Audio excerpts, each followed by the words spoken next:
Good morning. It is 8 minutes past the hour on Super Talk 99.7 WTN. My name is Chris Hand. The show is brought to you by Better Water LLC. Water filtration systems, water softeners, betterwater.com. You can listen to the show a variety of ways. We're on the iHeartRadio app, the TuneIn app, the FM dial, the 99.7 WTN app. You can watch the show. We are officially live on YouTube, Facebook, Twitter, and Twitch. Hit like, hit subscribe. We do appreciate it when you do. It is free for you to do. So please do it. Please clap. Thank you very much. Mason is producing. Joan Jones is in the newsroom. What's up, guys? Is everything's cool between you two? Between you and Mason? I think so. Why? Because, well, you brought in this whole tray of cookies, and then Mason walks in like he does every morning and gives me this commercial sheet that I have, for the endorsements, and then he goes to reach into the cookie tray, and I said, dude, you're going to love these. Joan made them. And he went, really? And he pulled his hand back. Did you put it back, Mason? He pulled his hand back away from the cookies. And then left the I don't studio. need this false news spread around here. What are we doing? Is that fake news, Mason? Is he peddling in fake news? It looked like he was almost nervous to take a cookie from Joan Jones, or I mean, I think that's at best. It could have even been a little bit more. Like he was kind of grossed out. I don't know what was up. Grossed out. Grossed out is not what I'd say. That's what it said. That's what it felt like. Worry of poison, maybe? I don't know. I don't know what she's trying to do to Dan Mandis. You will not get high from my cookies.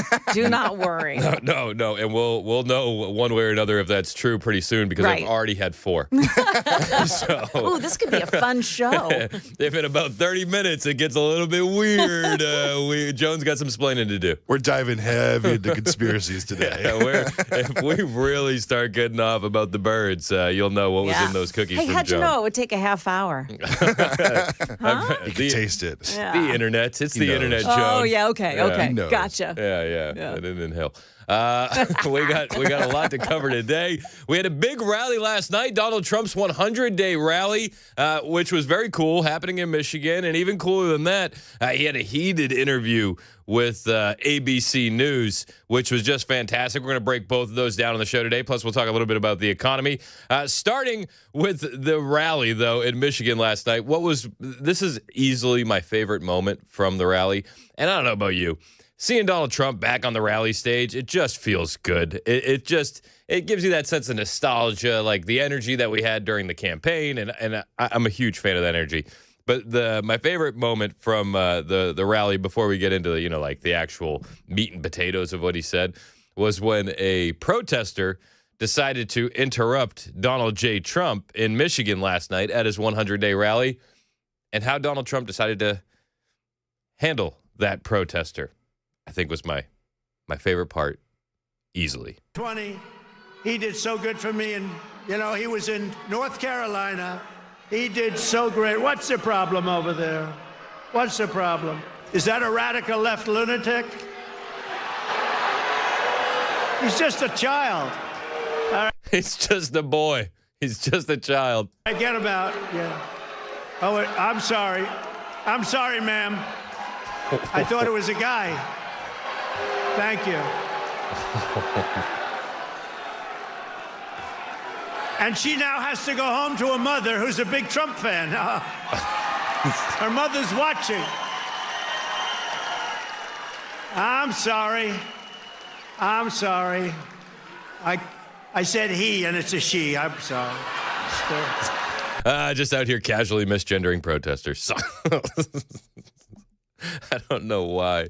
That made me smile so big. My wife, this is how we do show prep. Just so you know, I'm like, it's always at the end of the night after we get the kids to bed. I'm on the laptop, and my wife is in the other room. She's in the kitchen, she's doing stuff, and she goes, "Did he just say what I think he said?" And I said, "Yeah, he said that, all right." 20, he did so good for me, and he was in North Carolina.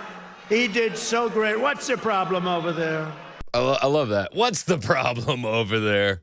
What's the problem? Is that a radical left lunatic? He's just a child. All right, get him out. Yeah.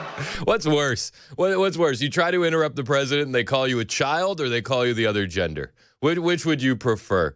I think I'd rather be called I don't even know, man. It's a toss-up. What would you rather be? What would you rather be called, Basin? Would you rather the president call you a child, or would you rather the president call you a female? I think I'd rather be called a child. See, I say that, but then like that cuts just as deep. Yeah, Cuts just as deep. not that being called a female is a bad thing. No, but it's just not. Yeah, it's not the biological reality of things. Oh, I'm sorry. I'm sorry, ma'am. Can we I found get a new that? hotkey. Yeah, can we get that? Can we get that as a hotkey?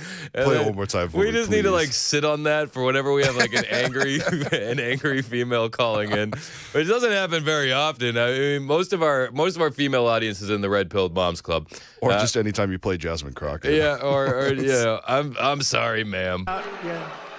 Oh, I'm sorry. I'm sorry, ma'am. I thought it was a guy.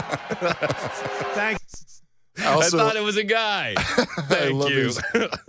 What's happening over there? What's happening over there? Oh, it's a radical left lunatic? Is that what it is? Oh. You did so great. What's the problem over there? What's the problem? What's the problem? Is that a radical left lunatic? This is the stuff I miss when he's not doing He's just rallies. a child. He's a child. Get him out. So good. Oh, I'm sorry. I'm sorry, ma'am. I thought it was a guy. Thank you. I'm sorry, ma'am. I thought it was a guy. I thought it was. I don't know what you want me to. I'm sorry. Didn't mean it. I'm sorry, ma'am. Vote Trump. Trump 2028. Whoopsie. And she now has to go home to a mother who's a big Trump fan. Her mother's watching. Very disappointed. I'm sorry. I'm sorry. I said he, and it's a she. I'm sorry. Thank you, sir. This is one of those things. I didn't know I needed it until I heard it, and then I was like, "Where has this been my whole life?" You know, it's just. It wasn't all radical leftist protesters. I mean, I don't want you to get the impression that this was some Joe Biden, Kamala Harris rally with the pro-Hamas guys rolling in. It wasn't that. There was one protester. Don't worry. She went home to the mom after being misgendered, and I think she's going to survive. I think she's got some hurt feelings, but she's going to be fine. She's a strong one, right? She's strong. I'm sorry. I'm sorry. I thought it was a guy. But he kicked things off saying how excited he is to be back in Michigan after 100 days in office. I'm thrilled to be back in this beautiful state with thousands of proud, hardworking American patriots. And we're here tonight in the heartland of our nation to celebrate the most successful first 100 days of any administration in the history of our country, and that's according to many, many people. This is the best, they say, 100-day start of any president in history, and everyone is saying it. We've just gotten started. You haven't even seen anything yet. It's all just kicking in. Yeah, we're just getting started now. I was watching Timcast last night. I don't watch Timcast all the time, but when I do, I enjoy it. I think they got a good crew there. Big fan of Ian. If you watch Timcast, you know what I'm talking about. But they said, hey, first 100 days, and it means nothing. Listen, this is just an arbitrary thing with a random number that we put on it for 100-something years now, and it means nothing. At 100 days, it means nothing, and I thought that's actually factual. But what does mean something is how things have changed since Joe Biden's been in office. And we've seen the change coming rapidly. We're seeing the elimination of woke leftist policy. We're seeing inflation slowly but surely tampered down. We're seeing interest rates go down. We're seeing energy costs go down. The big thing here isn't the fact that it's been 100 days. The big thing that we're celebrating here is that it only took 100 days to revert from some of the disastrous policies of the Biden administration. Donald Trump talking about that here. But we're ending the inflation nightmare, the worst that we've had probably in the history of our country, getting woke lunacy and transgender insanity the hell out of our government. We're stopping the indoctrination of our children, slashing billions and billions of dollars of waste, fraud, and abuse. And above all, we're saving the American dream. We're making America great again, and it's happening fast, too. He's not lying. What the world has witnessed in the past 14 weeks is a revolution of common sense. That's all it is, really. We're conservative. You're conservative, you're liberal, whatever the hell. You know what it's all about? It's about common sense when you think about it. We're for common sense. We like strong borders. We like good education. We like low interest rates. We like being able to buy a beautiful car. And now deduct the interest on the loan. That's never happened before. Yep. Can't wait for that. I mean, it just 14 weeks, the amount of change we've seen has been nothing short of amazing. It really has. What this guy's been able to do. I mean, you talk about the numbers plummeting down at the southern border in our military after getting rid of the woke ideology. You're seeing the recruitment numbers just fly through the roof. What this guy has done is unbelievable. And we still got a lot of time left. We still have many times. That doesn't mean we should take the foot off the gas. Quite the opposite. I think we need to keep the foot on the gas. Midterms are going to be here before we know it. And the same sick political class that Donald Trump talks about here is the same sick political class that's going to be aiming for us come the midterm elections. Donald Trump says we have taken back our country from that sick political class. We're taking back our country from a sick political class that got rich selling America out and bleeding America dry. We don't let that happen anymore. And we had 4 great years. We had the greatest economy in the history of our country. The stock market went up 88%. We did great. And we're going to do better now, because now we learned a little bit. After years of leaders who sent your money to defend the borders of distant foreign nations, that's what we did. We'd fight for other nations, but not for ourselves. You finally have a president who is defending our borders and our nation. Right? Dr. Oz. After decades of politicians who destroyed Detroit to build up Beijing, you finally have a champion for workers in the White House, and instead of putting China first, I'm putting Michigan first, and I'm putting America first. And the crowd there in Warren, Michigan could not get enough of Donald J. Trump. He talked a lot about a lot of issues. He talked about the border, and he even had some thoughts for that Indian-born immigrant, the Congress rep, who has filed articles of impeachment. Trump had a lot of thoughts about that, and I'll bring them to you when we get back. It's 9:21 on Super Talk, 99.7 WTN.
Why a sheriff's deputy shot a man to death after responding to a call yesterday.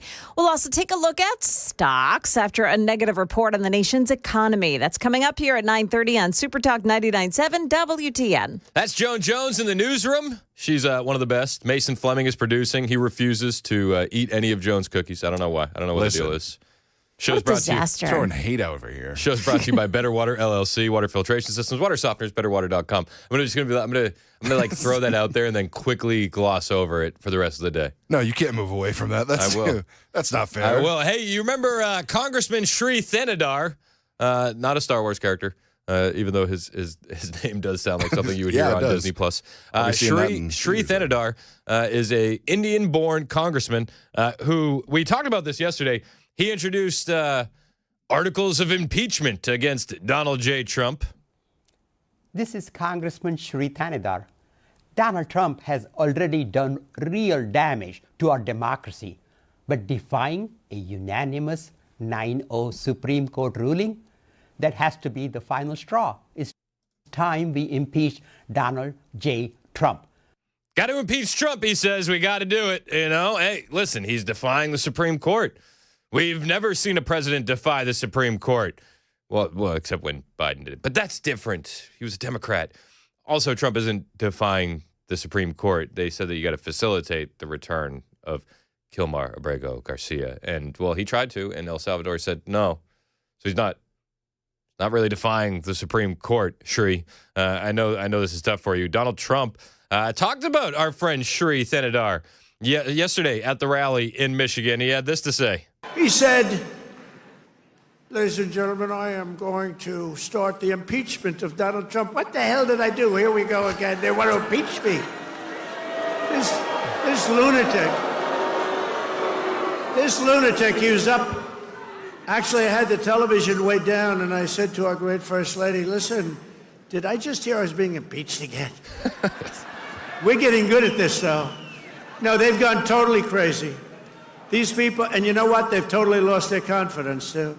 They can't even tell a lunatic like this dumb guy that said it.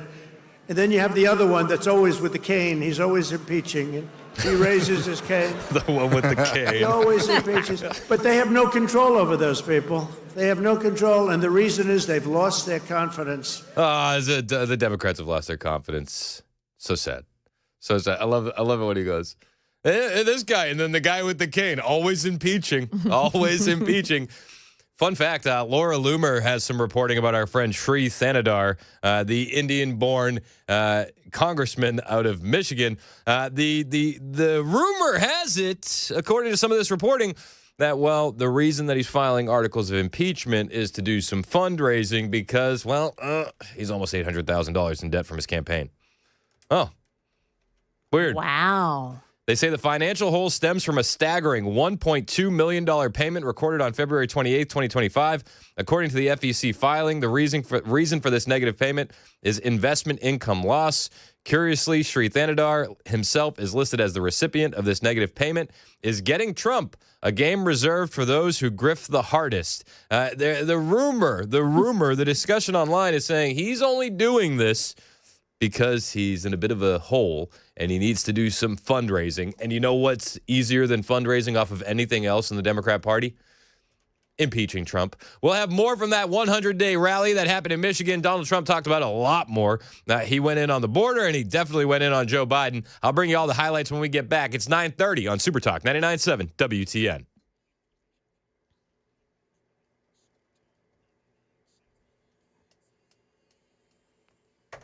Good morning. Now it is 9:30, and I'm Joan Jones with your top stories. Mount Juliet man was shot to death after a domestic-related incident yesterday. Sheriff's deputies responded to a call at a home on Bender's Ferry Road. They found that man who had barricaded himself inside. Now, the deputies say the man emerged from the home at one point and fired a handgun at them.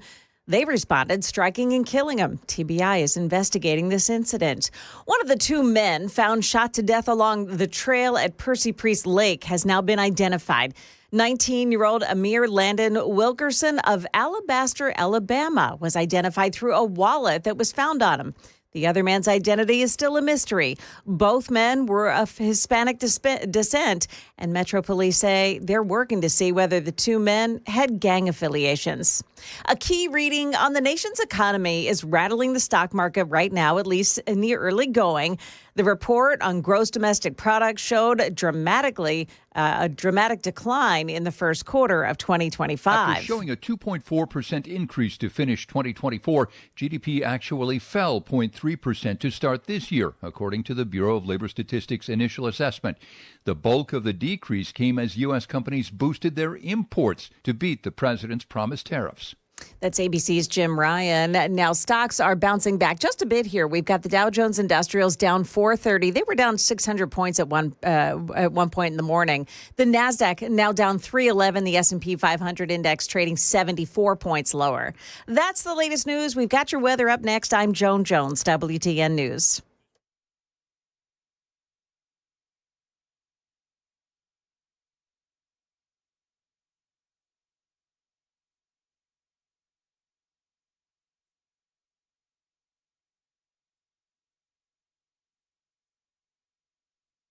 Hey, what's up? It's Chris Hand from my friends at the Wellness Institute of Nashville. If you're living with pain, and I'm talking about bad pain, back pain, knee pain, nerve pain, you know you don't have to. You know you could stop, and you know you could stop without surgery and without drugs. This is not crazy talk. This is the reality of your situation. The Wellness Institute of Nashville is changing lives with non-surgical and drug-free treatments that will target the root cause of your pain. See, these guys specialize in spinal decompression. It's a high-tech therapy that will actually heal your spine and your nerves naturally. Dr. Mitchell, he's trained all over the globe. Dr. Ashley, expert in holistic healing and chiropractic care. Whether it's sciatica, neuropathy, herniated discs, these guys have real solutions. And right now, for a limited time, you can get that state-of-the-art spinal decompression for 47% off with the Big 47 deal in honor of our 47th president. So don't waste another day living in pain. You don't have to. Call today and get your pain under control. 615-246-5009. The sooner you call, the sooner you heal. 615-246-5009, or you can find them online, painisbad.com.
In 100 days, we have delivered the most profound change in Washington in nearly 100 years. I read an editorial today that this is the most consequential presidency in history. How about that? And it wasn't even by a group that would normally be supporting us. It was a group of people that I think they tend to be on the liberal side, but they said it's the most important election. The November 5th, it changed it all. You have to see, well, you hear some of these numbers, but that is the most consequential election that we've ever had in our country. And what a nice thing. I'm going to start again subscribing to that particular paper. Even if I don't read it much, I'm going to subscribe. It took one nice article. I'm back. That's Donald Trump last night in Michigan for his 100-day rally. It's been a very consequential 100 days. Does it mean anything in the grand scheme of things? Like, no. We got a little bit more than 1,300 days to go. There's a lot more to get done. But it's been nice. It's been nice. When Biden got in, we always used to hear, the adults are back in charge. The adults are back in charge. And then we had International Transgender Visibility Day on Easter. Then we had topless transgenders on the lawn. Then we had administration officials, men, in dresses, stealing suitcases from airports. The adults weren't really back in charge, were they? It's Super Talk 99.7 WTN. My name's Chris Hand. The show's brought to you by our friends at Better Water LLC. Again, Donald Trump last night in Michigan celebrating that first 100 days. But it was a very nice compliment, especially from them. They know who I'm talking about. We're ushering out the long reign of special interests and the radical left lunatics, and we're ushering in the golden age of America. That's what we have. And that's what we're waiting for. We're waiting on the golden age of America to kick off. And I do think that Donald Trump and his administration and his cabinet are making the right moves to get us to a place where we need to be as a country, where we're not dependent on China as we have been so heavily in the past, where we're not getting taken advantage of by our friends, where we have been so heavily in the past. And we're getting back to common sense policies. We're getting back to enforcing the rules on the books. That's what we need. We didn't need new laws. Turns out we only needed a new president. And this is especially true when it comes to the southern border. This was a major talking point last night during that 100-day rally in Michigan, the border. I mean, if you can point to any of the biggest issues in the campaign that are also the biggest successes right now, the one that comes to mind is the southern border. Nowhere has this transformation been more dramatic than our southern border. You have seen a change on your southern border that Sleepy Joe said couldn't happen. Sleepy Joe, the worst president in history, said it couldn't happen. The last administration engineered a massive border invasion, allowing gangs, cartels, and terrorists to infiltrate our communities and rape and murder our citizens, and that is being nice about it. That's actually being nice about it. They are the worst. But standing before you today, I can proudly report that this heinous betrayal is over and that we have achieved the most secure border in American history by far. In American history. It's been unbelievable what he's been able to do on the border. Unbelievable. And he says there, the Biden administration, the last administration, engineered a massive border invasion. And I think it's important for us to all remember that it absolutely was engineered. Right? And I think it's important for us to all remember that Joe Biden actively worked to make that border less secure. We should never forget that he sued Texas to remove the buoys from the Rio Grande. We should never forget that he sued Texas over the Concertina wire in Eagle Pass and that they sent federal agents down there to lift it with a forklift to let the illegal aliens in. We should never forget that the Biden administration sued Arizona when they were putting up a shipping container wall. The Biden administration sued the state of Arizona to bring down the shipping container wall. It wasn't just that these guys weren't enforcing the laws on the books, which they weren't. It was also that they were actively taking steps when states were taking their own measures to combat those states to make the southern border less secure. And then when that wasn't enough, well, what Joe Biden did was he said, stay in your country and we'll fly you in via plane. I don't think that we should ever forget just how much the Biden administration facilitated the invasion. Downright criminal. And it was done with your money and mine. The change we've seen has been unprecedented. Again, you have a 99.999% drop in crossings at the border. 99.999%, Trump said last night. And he had this one comment where he was talking to he was talking about Tom Homan and Kristi Noem. He said, listen, we had hundreds of thousands of people crossing every month under Joe Biden. Under Trump, it hasn't been anywhere near that. But even the numbers that do get across are a bit too much for Donald Trump. The number of illegal border crossers released into the United States is down. Listen to this, please. 99.999%. Think of that. 99.999. 3 people got in. 3. And I got angry as hell at Tom Homan. How did you allow 3, Tom? You picked it. Tom. It's Donald. 3? You should be ashamed of yourself. I called up Kristi. Kristi Noem's doing a great job, Tom Homan. I said, how did you allow 3 people? I love it. Just the absolute energy shift that you're seeing on the southern border, especially when you compare it to the last administration. It's unbelievable. The last administration, how many years did it take for them to even admit that there was a border crisis? How many years did we have to sit through the insufferable Karine Jean-Pierre saying the border is secure? How many years do we have to sit through the insufferable Alejandro Mayorkas saying the border is secure? Until they flipped the script one day and said, no, the border's not secure and it's Donald Trump's fault. The last administration lied to us every step of the way. And then when they started telling us the truth, they said, well, we can't do anything to stop it. We can't do anything. We need more money and a bipartisan border bill. Things that Donald Trump has not needed. For years, Joe Biden and the media told us that stopping the flood of illegal immigration was absolutely impossible. He said it was impossible. He didn't know what the hell anybody was talking about. He said it was impossible, that the president had no power to stop what was needed in the form of legislation. He needed legislation. He had no power to get it. But it turned out that all we needed was a new president. Amen. Amen. I've heard that line before, and it never gets old because of just how darn truthful it is. We didn't need new legislation. We didn't. Did you know you're overpaying for your health and wellness products? President. It's just wild. It's wild how quickly it's happened. And I just hope that they get the deportation numbers up. We're nowhere near where we need to be when it comes to deportation numbers. Donald Trump was talking about how Democrats vowed to have a mass invasion and the Republicans are vowing to have mass deportation. Mass invasion and mass migration. We are delivering mass deportation, and it's happening very fast. Yep. It is. Well, it is happening fast. Maybe not at the numbers we want. And again, it's only the first 100 days. There's going to be plenty of time to ramp this up. But so far, ICE has arrested 66,000 illegal aliens first 100 days in office. More than 65,000 of those have been removed.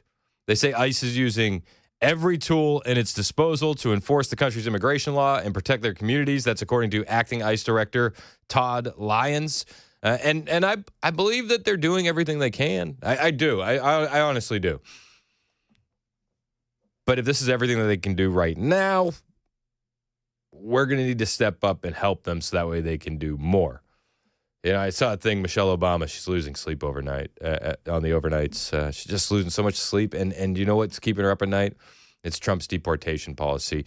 And I find myself sitting here going, Obama deported 3 million people over the 8 years he was president. It didn't make you lose any sleep at all. And if these numbers on the first 100 days were to hold steady over the next 4 years, you know what's going to happen, right?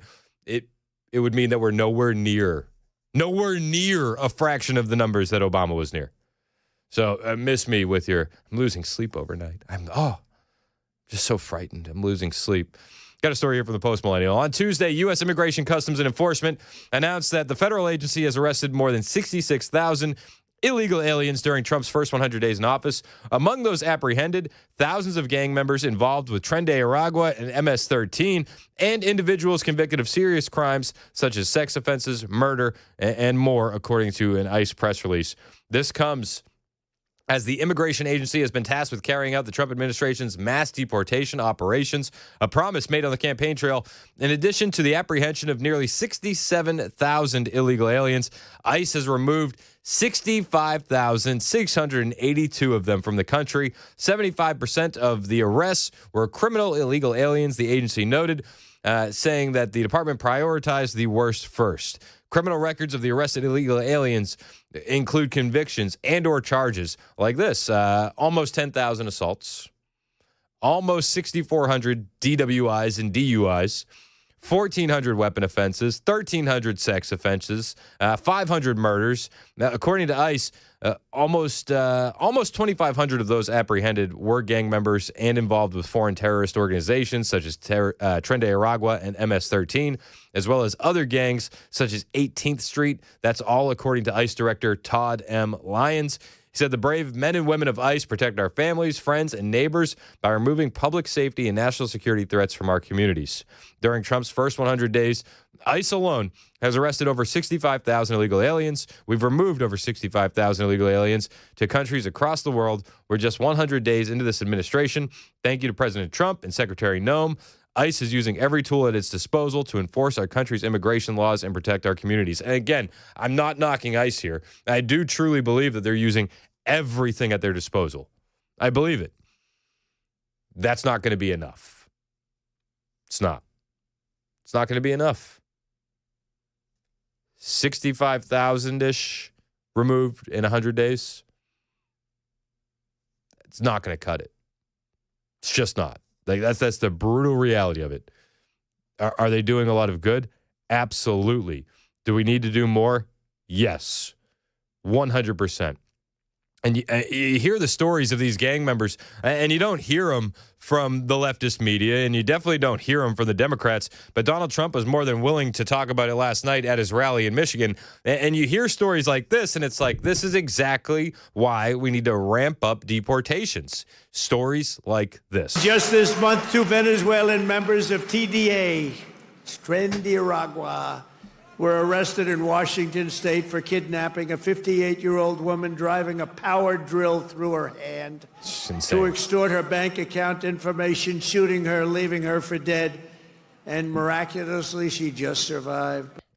I mean, these stories, this isn't just, this happened one time. No, there's so many stories like this. They used a power drill through a 58-year-old woman's hand. These are the types of people that the Democrats are defending. You understand this, right? Individuals that are so brazen, so cold, that they are willing to put a power drill through a 58-year-old woman's hand. That's the kind of individuals that the Democrat Party is defending, and that's the kind of individuals that the Trump administration are trying to remove. But she's not feeling so well. In January, Tren de Aragua member in Chicago kidnapped 3 women, took them in an alley, lined them up, and shot them each in the head. They all died. And the FBI recently assessed that these vicious gangs have been sent by the foreign regime in Venezuela to foment violence and instability in the United States of America. Can't let that happen. Nope. And it's not just, in all fairness, not Venezuela. It's all over the world. It's all over. They come in from the Congo. They come in from Africa. The Congo, they emptied out their prisons into our country. But they come from Africa, Asia, South America. They come from all over bad parts of Europe. That's why we've invoked the Alien Enemies Act to expel every foreign terrorist from our soil as quickly as possible. Yeah, and listen, the crowd likes the use of the Alien Enemies Act. Federal activist judges, they tend to not like the use of the Alien Enemies Act. And Donald Trump had a message for those activist, leftist, federal judges. when it comes to the lawfare that we've been seeing waged against Donald Trump. He had a message for them last night at his rally in Michigan, celebrating that first 100 days. I'll bring you that message when we get back. It's 9:52 on Super Talk 99.7 WTN.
Up ahead, another judge takes another swipe at the Trump administration's deportation policies.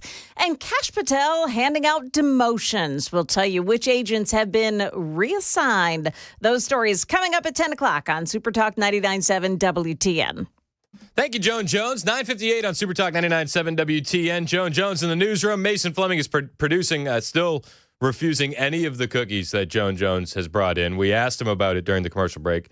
He says he's not going to do it. Mason, they won't harm you, I promise. Listen, I just don't know. There's so much controversy around him now.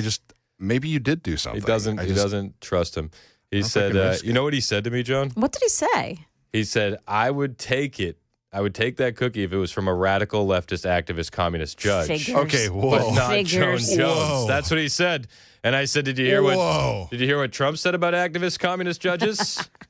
What did he say? He wouldn't be happy with you wanting cookies from them. I know that. We cannot allow a handful of communist radical left judges to obstruct the enforcement of our laws and assume the duties that belong solely to the President of the United States.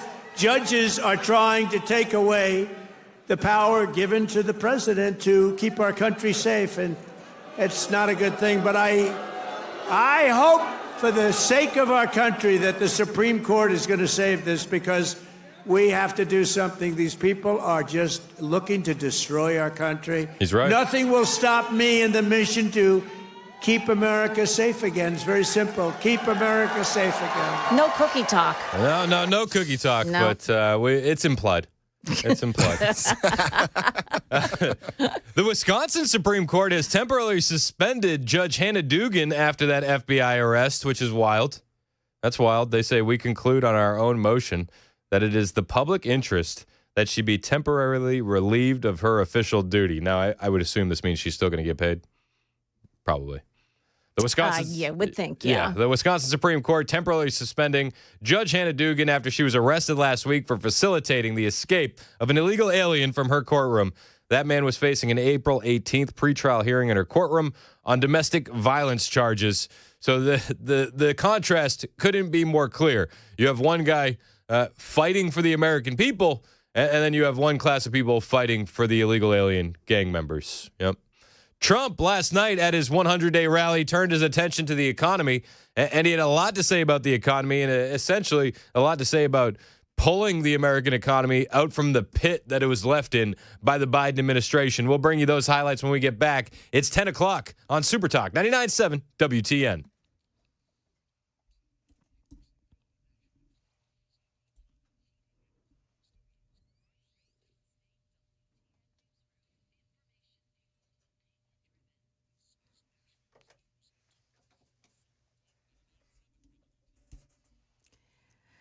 Good morning, 10 o'clock. I'm Joan Jones with your top stories. In Cockrell Bend this morning, Briley Parkway southbound, there's a crash there south of County Hospital Road, exit 25. Careful in that area.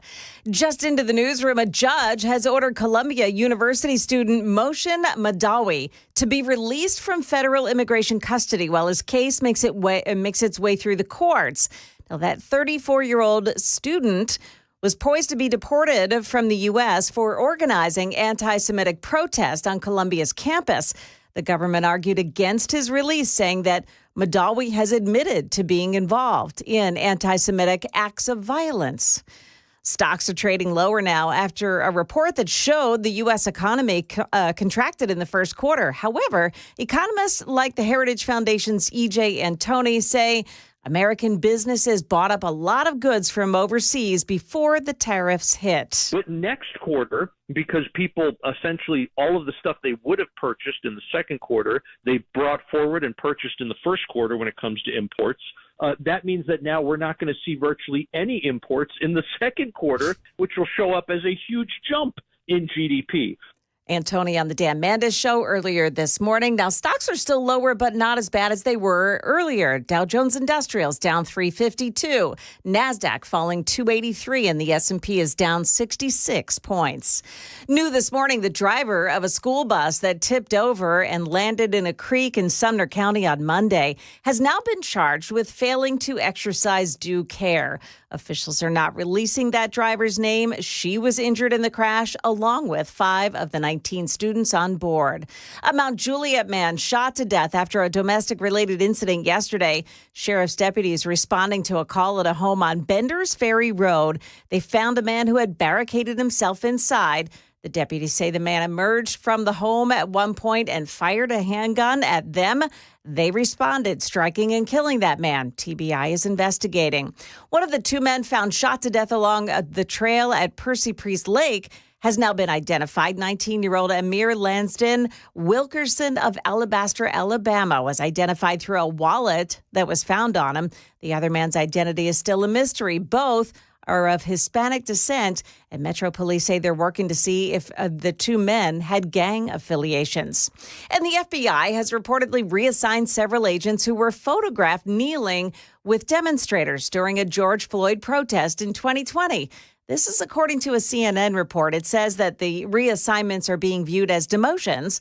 It's part of an effort by the new FBI leaders to root out woke elements inside the agency.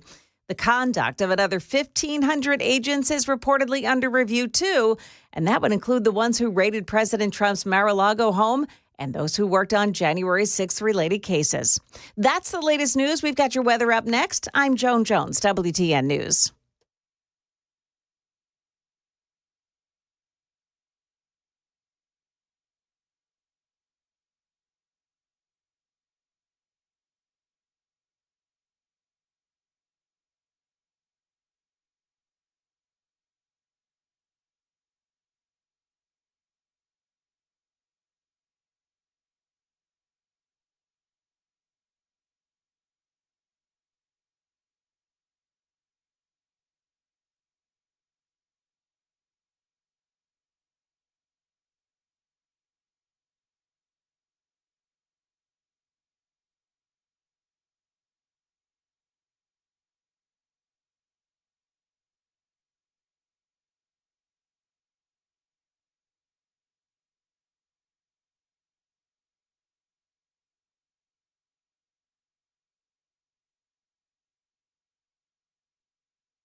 It's 10:06 on Super Talk 99.7 WTN. Hey, how are you? My name is Chris, and the show is brought to you by our friends at Better Water LLC. And you might be saying to yourself, why would I need a water filtration system from Better Water LLC? Well, it's pretty simple, actually.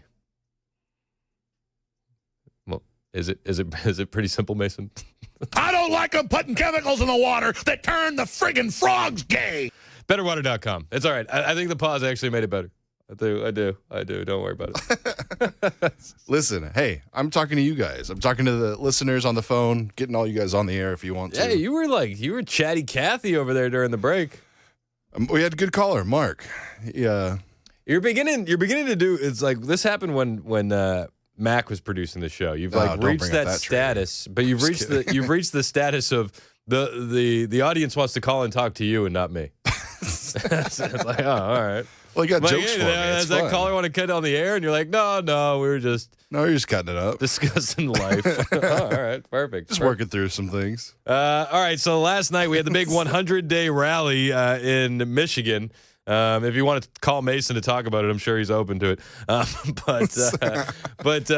one of the big things last night that was discussed was the economy and how during this first 100 days, Donald Trump and his administration have been doing everything they can to pull our country out of the disaster, the economic pit that the Biden administration left us in.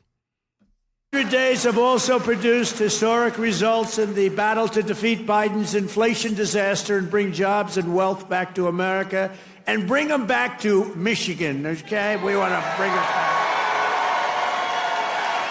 As an example, since I took office, the cost of eggs is down 87%. Is that good? Right? You remember a few weeks ago before Thanksgiving, we heard about it I heard about it a long time ago. Before Thanksgiving, I heard about it. And then I was hearing that I wasn't president. This guy was barely president. Nobody knew. Was he president? Who the hell was president? To this. No, nobody knew. Was he president? Who the hell was president? He's not wrong. He's not lying. We all felt that way, right? Everybody felt that way. Day, I say it was the one that operated the auto pen, but what do I know? But I was hearing about eggs, and then all of a sudden... I love how he goes, what do I know? Like I said, but what do I know? I'm but a humble radio DJ. But what do I know? I'm but a humble leader of the free world. Sudden, we have a great election victory, and my first week in office, they start screaming at me, what about the price of eggs? Eggs.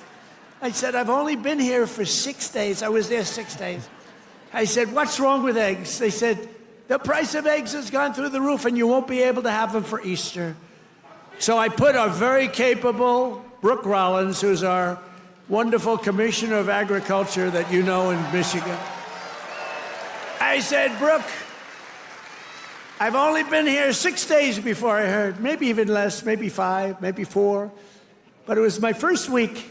And I said, Brooke, you got to save me here. I'm getting killed about eggs. What the hell's going on with eggs?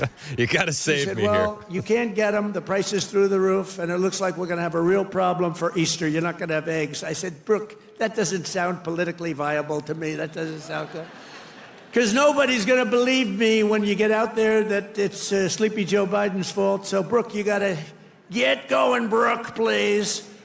And she did a great job. And you had so many eggs for Easter, and your price was down 87% from that point. He's not lying. We had so many eggs on Easter that the actual mainstream media, the leftist mainstream media, attacked Donald Trump for using real eggs at the Easter egg roll at the White House. There were people suggesting that they should use painted potatoes. Not a joke. Not a joke. If there's anything that sounds more un-American than that, I dare you to try. I dare you. President Trump continues talking about the economy. Prices are coming way down. You know, the fake news doesn't say. They said, he pledged. Now, I pledged safe borders. I pledged all sorts of things. But they said, he pledged to bring prices down. Well, that's what I've done. They're trying to say the prices have gone up. Your energy, your car, your gasoline, they have 3 states this week, a couple of days ago, that were $1.98 a gallon. So gasoline prices are down by a lot. Energy prices are down. Mortgage rates actually just went down. Prescription drug prices just saw their largest monthly decline ever recorded. How about that? Is that good? Remember what you heard.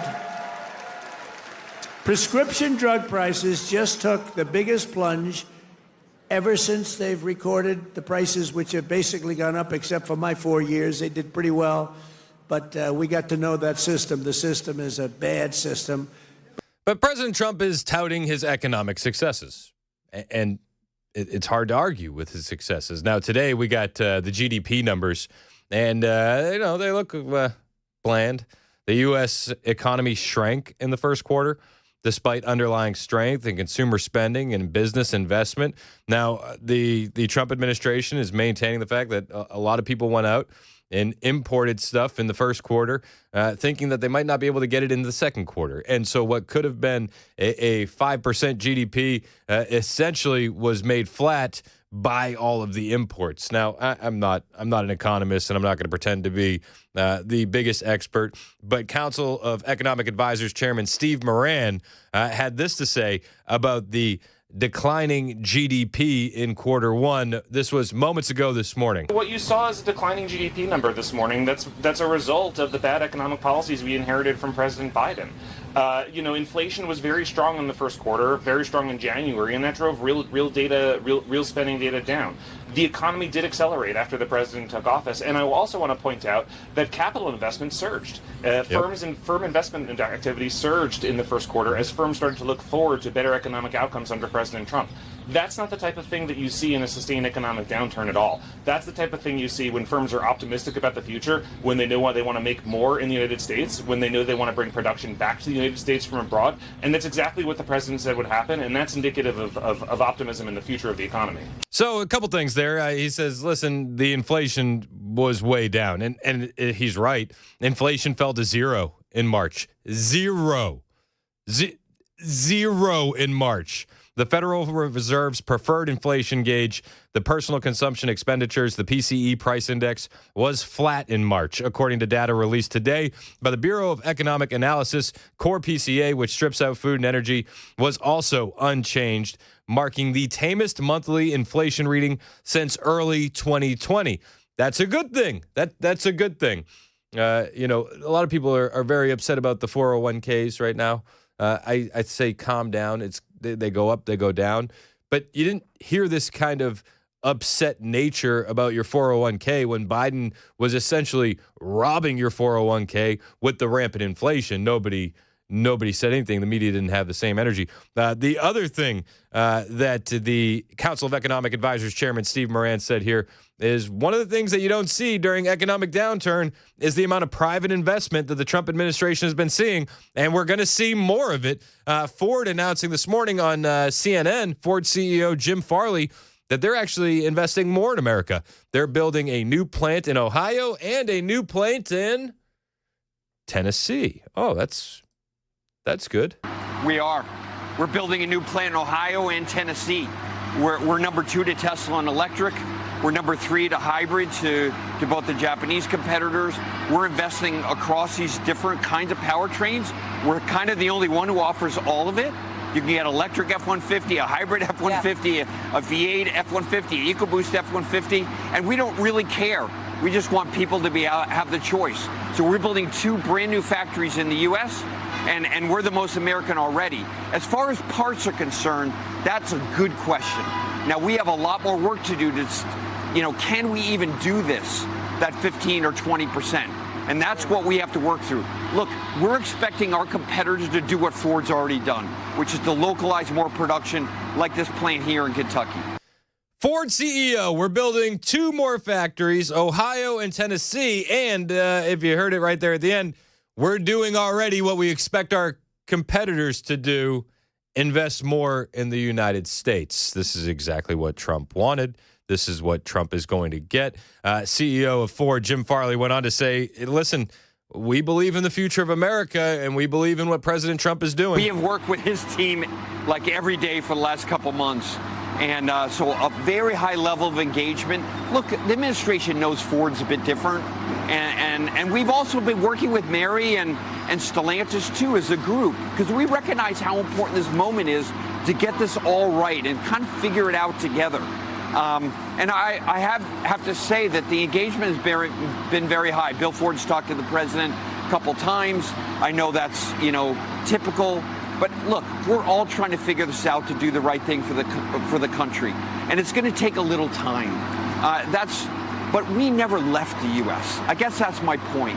We just never left. So we're in a different situation than the other companies. And we also want to do the right thing, like we're building 2 new plants. But we have to figure out this affordability part of this. Yeah, I mean, there's a lot to figure out, but the investment in America is something that a lot of these companies are not having any doubt in. Investing in America is the smart move right now, and you're seeing that all over the place. Private investment has been surging. Economic Council Advisor Steve Moran was on CNN. He says the private investment, 22% last quarter. Look, I don't think that this morning's GDP print is consistent with an economy that's under any sort of stress. If you look at it, investment grew 22%. A surge in private investment, 22% in the last quarter. That's not what firms do when they're concerned about the economic outlook. That's not what firms do when the economy is shrinking as a whole. That's what firms do when they believe in the future and that they're reshoring activity and they're bringing production activity back to the United States, which is exactly what the president said would happen and is exactly what's happening. Yeah, and you're going to hear a lot of hand-wringing today about the GDP, but just remember that. Firms don't invest like that when they're worried about the future. They tighten the purse strings in those situations. What this investment is showing us, a lot of people are actually pleasantly impressed with what's been happening, and quietly confident about the direction of the country. Yeah, the GDP shrank, but 22% increase in domestic investment, that's not small potatoes by any stretch of the imagination. Peter Navarro on, I believe this was CNBC earlier this morning. I got to say just one thing about today's news. That's the best negative print I have ever seen in my life. And the markets need to look beneath the surface of that. We had a 22% increase in domestic investment. That is off the charts when you strip out inventories and the negative effects of the surge in imports because of the tariffs. You had 3% growth. So we really like where we're at now. With respect to China, look, Jim, we know that China cheats us. We know that we use tariffs to defend ourselves against that cheating. And what we're trying to do with China, as well as the rest of the world, get the tariff barriers down, get the non-tariff barriers down, and we do that with the strategy we're adopting. And I think it's working beautifully. We've had, they're taking numbers, it's like you got to go in and get a number now to get a meeting with the USTR, the United States Trade Representative, in order to make a deal. So all that's going to be great. So let's see what happens there. Everybody wants to make a deal. You got to take a number. That's Peter Navarro, who's an absolute pit bull in this administration. And when you hear Peter Navarro talk, it's so wild to me to think the Biden administration actually put that guy in jail. Yeah, don't forget the Biden administration and how they weaponized everything against conservatives. Everything.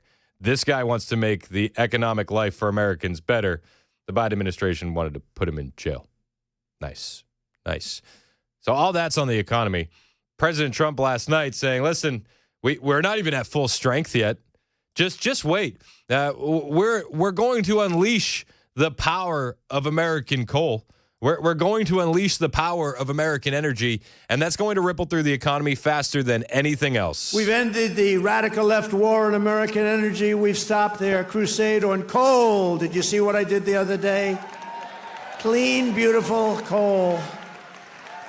I said, you're not allowed to use the word coal unless you say clean, beautiful coal. So you have guys getting up, Department of Energy. We have great people at Department of Energy. They talk about clean, beautiful coal. China uses coal. They're opening up a coal plant every week, a massive coal plant. But we're not allowed to use it. But now we are, because last week I gave it absolute, total approval. And you know what I don't give approval to? Those stupid windmills that go round and round and round. The crowd in Michigan love to hear that. Not big fans of stupid windmills. Very anti-stupid windmill. Hey, in about 30 seconds, I got a pair of tickets for you to go to Jason Whitlock and Tucker Carlson's Roll Call event happening this weekend in Nashville. Hang out with us. It's 1021 on Super Talk 99.7 WTN.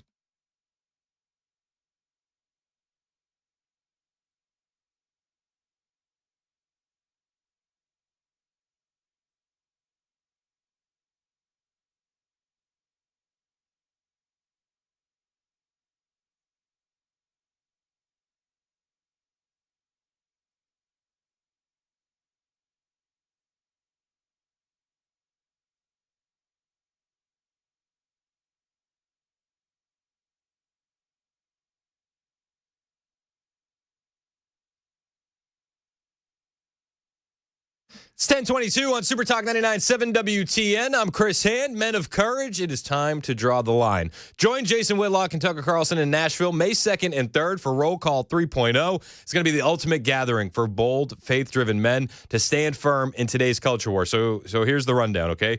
Kicks off Friday night, 3rd and Lindsley with an exclusive VIP event. Whitlock, Tucker, no-holds-barred conversation. Saturday, they move the party over to Rocketown. We're going to get a day full of hard-hitting speakers like Pastor Alan Jackson, my pastor, Doug Wilson, Corey Brooks, live music from Damian Horn and the Duggar Band, and more. And I got tickets for you for free right now. If you want to go, be caller number 9 to 615-737-9986. That's 615-737-9986. Caller number 9, I got a pair of tickets for you. If you can't get through the line or you don't want to play a game of chance, you can grab your tickets to Roll Call 3.0 starting at just $99 right now at fearlessrollcall.com. Step up, speak out, be fearless, fearlessrollcall.com.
Stormy weather makes a comeback around here. We'll tell you what to expect. And yes, a report on the economy didn't look so good, but there is at least one economist that says it's not what you think. That and more coming up here at 10:30 on Super Talk 99.7 WTN. Thank you, Joan Jones. 1026 on Super Talk 99.7 WTN. My name is Chris Hand.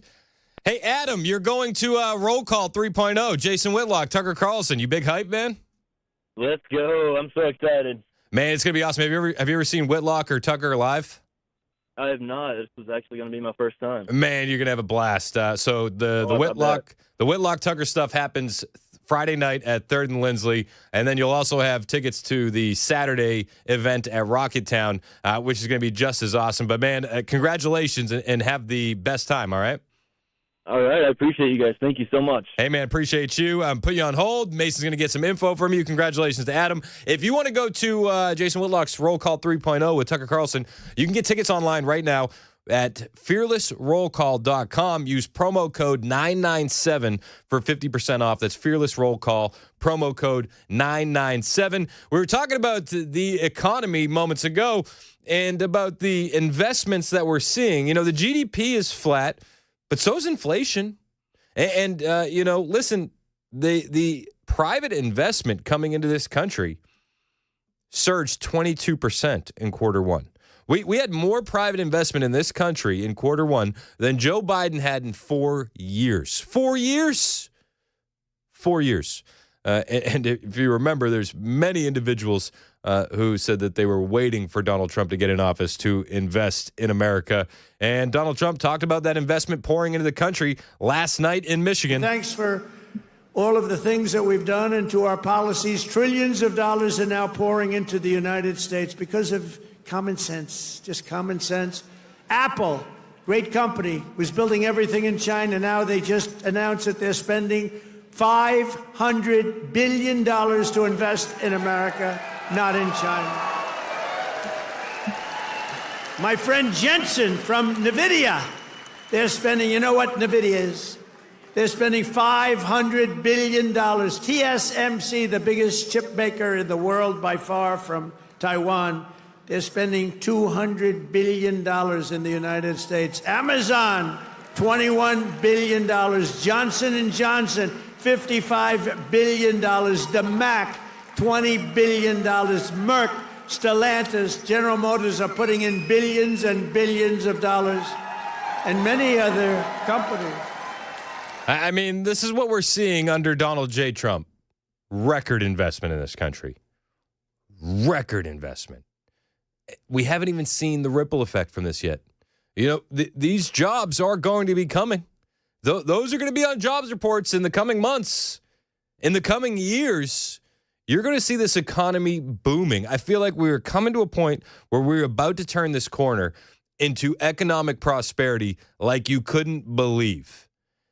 And I'm just going to sit back, kick my feet up, and trust in Trump. It's 10:30 on Super Talk 99.7 WTN.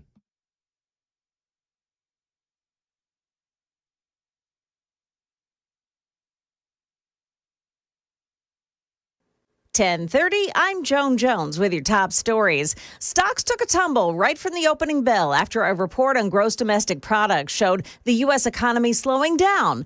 But Heritage Foundation economist E.J. Antoni tells the Dan Mandis Show this is a temporary blip.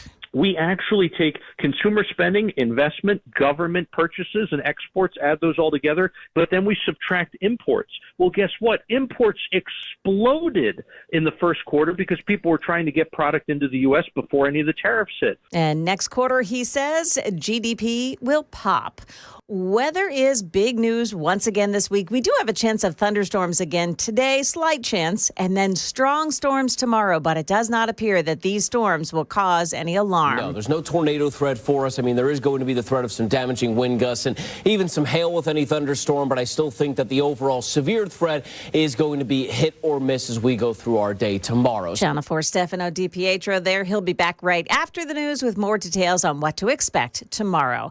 Got a warning about a new text message scam. It's closer to home, too. This one involves text from what appears to be the Safe Tennessee app. Those messages claim that you owe overdue toll fees.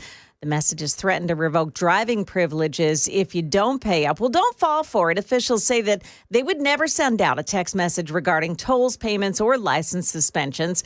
Just click the report junk option that's found at the messaging app and delete those messages.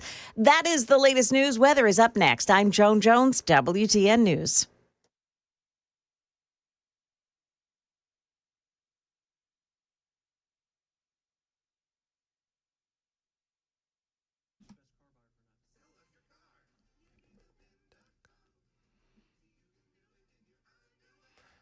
It's 10:31 on Super Talk 99.7 WTN. I'm Chris Hannon. I got to tell you about my friends at Busy Bee Plumbing, Heating, and Cooling. We got spring here, and Busy Bee Plumbing, Heating, and Cooling is kicking off your springtime with a bunch of savings. Right now, you can cash in on some serious rebates. $800 back on a mini split or 17-SEER heat pump. $500 back on a 15 or 16-SEER heat pump. $300 back for duct sealing or repair, and $50 back for each tune-up you schedule. Here's the smart play. You join the Beehive Club right now. That's just about $99 per unit. Then you do your spring tune-up, you collect that $50 rebate. When fall rolls around, well, you'll collect another $50 rebate for your fall tune-up. Are you picking up what I'm putting down here? The rebates will essentially pay for your entire Beehive Club membership, and Busy Bee is going to make it so easy for you. They'll do all the rebate paperwork for you. You don't even have to lift a finger. Members of the Beehive Club get 3 annual tune-ups, 10% off all repairs, priority front-of-the-line service, no overtime or holiday fees, and a $100 annual accrued replacement credit, which maxes out at about $1,000. That's all from Busy Bee Plumbing, Heating, and Cooling. Call today. Become a Beehive Club member. You won't regret it. 615-775-7833. That's 615-775-7833. Online at busybehvac.com.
Thirty-six minutes past the hour on Super Talk 99.7 WTN. I'm Chris Hand. The show is brought to you by our friends at Better Water LLC, water filtration systems, water softeners, betterwater.com.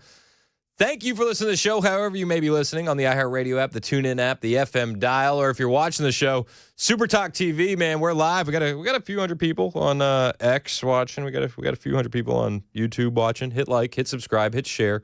We appreciate it when you do. And if you're wondering, why on earth, Chris, would I want to watch a radio show on the internet? It doesn't make any sense. It's stupid. I would tell you that I have video for all the audio that you hear on your radio. And then another reason to jump into the YouTube channel and hit like and subscribe is that all the biggest interviews from all the hosts get broken down into very digestible packages, so that way you're not watching a 3-hour live stream. You can watch it in 20-minute increments.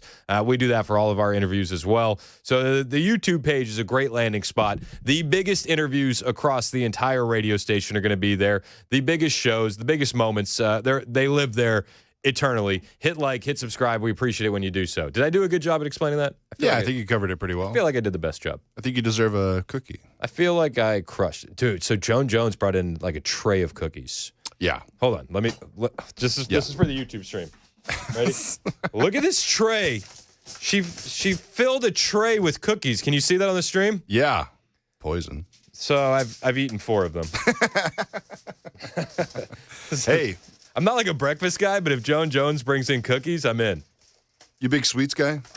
I like sour candy. Ooh, sour stuff is good. I'm a sucker for sour candy. But like as far as sweets go, not unless Joan Jones is making them. Shout out to Jones. All right, you've talked a big game. I think I might have to try You one. got to try one of these. I Get think in I'll here. try You can do it now. Leave the board up and then just run over here and grab a cookie. Here, you know what? After this break, before the top of the hour, I'll pop in there. Perfect. Do it on the right before the top of the hour there. All right. I don't know if there'll be any left. So I got these Trump clips to play, and they're like a minute each. I can scarf down a cookie in between each Trump clip I need to play. How many Trump clips you got?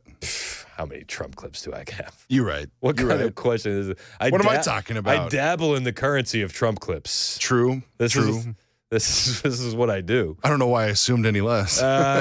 Speaking of Trump clips, he had a wild interview on ABC.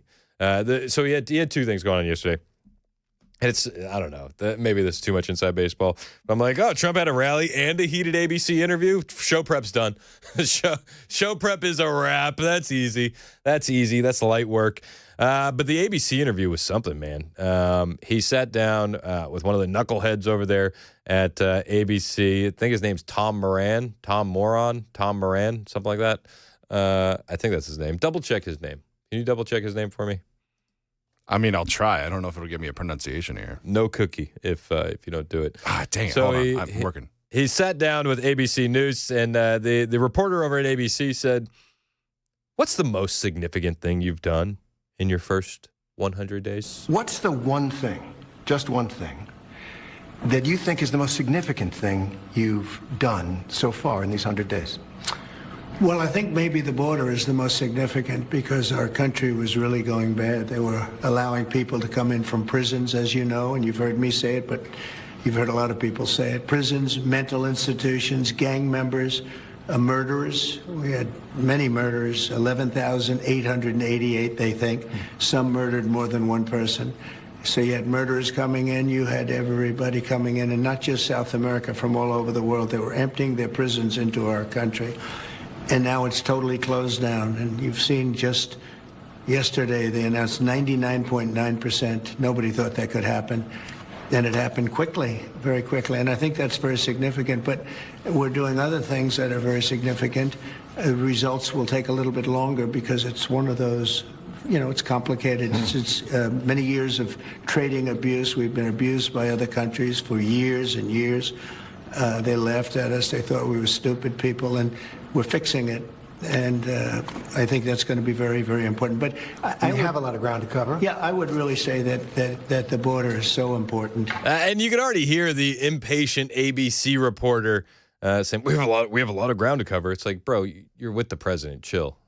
Hey, Chris, let him answer the question. I'm interrupting you because you got his name wrong. It's not Tom Moran. It's not Tom Moran. What is it? It's Terry Moran. Terry. No cookies. No more cookies for you, man. Does messing up on the air. Does Terry sound like an official reporter name? He's on ABC News. I think it counts just for that. Is it short for Terrell? I'm just like Terry doesn't sound. Terry doesn't sound as businessy as it needs to. Everybody knows a Terry. Yeah, I'm thinking about the Terrys I know. You know. you know. You know. It's like the only one I take seriously is Terry Crews, and even then, not as much. Not as much. Well, he tells old Terry here, Terry, the official ABC reporter, Terry. We go now live to Terry. He told Terry that the border is the most significant thing that he's done. 99.9% drop. We heard him at his 100-day rally last night saying he was very upset with Tom Homan when he heard that 3 people got across the southern border. Very upset with Kristi Noem when 3 people got across the southern border. But he said during the ABC interview, listen, the border is what I campaigned on.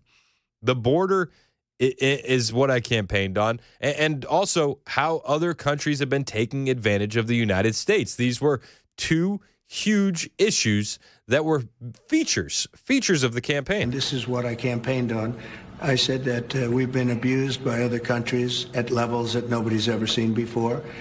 We were losing $3 to $5 billion a day on trade, which is insane. We were losing $1.5 trillion to $2 trillion a year. Not sustainable. They were taking advantage of us like they've never. I could have left it that way, and at some point there would have been an implosion like nobody's ever seen. But I said, no, we have to fix it. I've wanted to do this for many years. You know, I had the best economy during my first term. We had a tremendous economy, tremendous success. And we did tremendous numbers of tariffs on, we took in a lot of money from tariffs, China in particular, hundreds of billions of dollars in tariffs. We had no inflation, as you know. We had an incredible economy. We're given credit for a great economy. But I said, we have to fix this. Otherwise, it's just not self-sustaining. Now they're going to push back on the tariffs, and then Trump's going to push back and say we had no inflation during the first term when I used tariffs, and we're going to see how that pans out. We will, and I think the tariff stuff is going to calm down here over the next couple weeks to a month as these trade deals start rolling in. We know that Scott Bessent in the Treasury Department, the trade representative, Jameson Greer, they're negotiating with everybody right now. Everybody. Peter Navarro was on CNBC this morning. He said it's essentially like a deli counter in there. Take a number if you want a meeting with the trade rep. That's how these countries are coming in. You know that every country on the globe that is dealing with these tariffs want to get that quickly behind them. And Donald Trump says, listen, I've been here for a few months now, and the trade deficit is something that he's focused on. And he says that it's starting to get really good. And he tells ABC News that we're about to be in a really good place in this country. I've been here for 3 months. I've taken a trade deficit down to a number that's very, very starting to get really good. I just got here. We had a country that it was not sustainable. What Biden did to this country between the open borders where criminals poured into our country, between every country in the world ripping us off on trade, it was not sustainable. No, it wasn't. It wasn't. Now, this is when the ABC reporter Terry Moran starts pushing back and questioning the president on his use of tariffs. And Trump doesn't back down. This is another thing that's just been refreshing about Donald Trump over these first 100 days. When did Biden sit down for any interviews? Hell, even Kamala couldn't sit down for an interview without it being heavily edited. Let's be perfectly honest. Donald Trump has given more access to the media that likes him and media that hates him, than Joe Biden ever did. So we see that kind of illustrated here in this interview when the ABC reporter pushes back against him when it comes to tariffs, and Donald Trump doesn't take it laying down. Don't your tariffs cut against that promise you made to bring prices down? No, because I had massive tariffs on China, if you remember, in my first term, and we had essentially no inflation, like around 1% inflation, which is like a perfect number. And then when Biden took over, it went through the roof. It went to probably the worst inflation we've ever had. I mean, we had an inflation nightmare. Now, if you look at what's happening now, we're only there for 100 days, as you say. And in 100 days, we took over. We had bad inflation for 4 years, for 2 years of, especially 2 years of his administration. I would say record-setting like we've never seen. They say 48 years, the worst in 48 years. I say it was much worse than that. Yeah. Right. So now if you look at what's happened, energy is down. Gasoline hit $1.98 in a few states during the last couple of days. It was $3.50 and $4 and $4.50. But gasoline is way down. When I took over, you remember the big thing with eggs. They hit me the first week. Eggs, like it was my fault. I said, I didn't cause this problem. This problem was caused by Biden. What's the problem with eggs? And they said, they've doubled. And well, eggs are down 87% since I got involved. A lot of that is...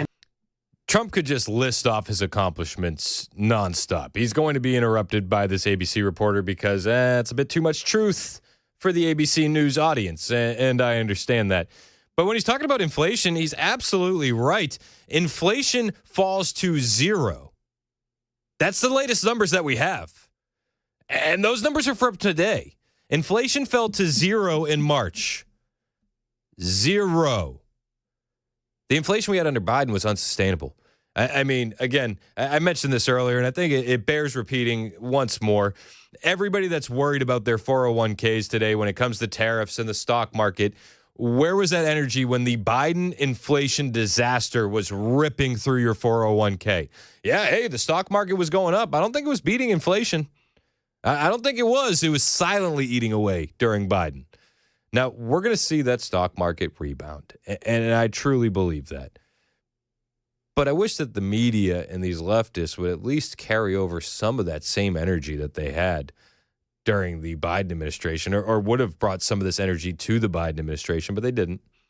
They didn't have any issue letting Biden slide on just about everything. And by the way, and there were plenty of eggs for Easter, which we just went through. There were plenty of eggs for Easter. They were saying you won't have enough eggs for Easter. My secretary did a fantastic job on eggs. Groceries are down. Everything's down. Okay. Interest rates are the same. Interest rates should be down. But we have a Federal Reserve that wants to be stubborn. They want to be cute.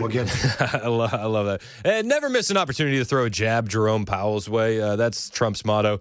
But he said he has a message for the American people, and he has a message during this interview for anybody that's freaking out about the economy, freaking out about their retirement, about the 401k. And the message is everything's going to be fine. Take a deep breath. So your answer to the concern about the tariffs is everything's going to be hunky-dory? Everything's going to be just fine. It wouldn't have been if I didn't do this. I had a choice. I could leave it, have a nice, easy time, but I think ultimately you would have had an implosion. Our country had inflation that was worse than they've ever had it before. You don't mention that. Why don't you mention that? We had the worst inflation probably in the history of our country. Yep. People say 48 years. Probably in the history of our country, we had the worst inflation. And people were dying over the inflation. You know that. Now the grocery prices are coming down. The energy prices are coming down. Gasoline's coming down. It's all heading in the right direction. It's all heading in the right direction. And again, when you see the private investment surging at the rate that it is, 22%, these companies would not be investing that money in America if they were nervous about the economic future of America. Those investments clearly say that these companies, these CEOs, these investors have confidence in the America that Donald Trump envisions, in the business climate, the economic climate that Donald Trump envisions and is trying to get this country to. You wouldn't see that investment if they were nervous. You just wouldn't. Take a deep breath. Everything is going to be fine. And when he talks about energy prices coming down, I think it's important to point out that the Trump administration is aiming to refill the strategic oil reserve that the Biden administration completely depleted. And they're trying to fill it as fast as humanly possible. The Post-Millennial has this.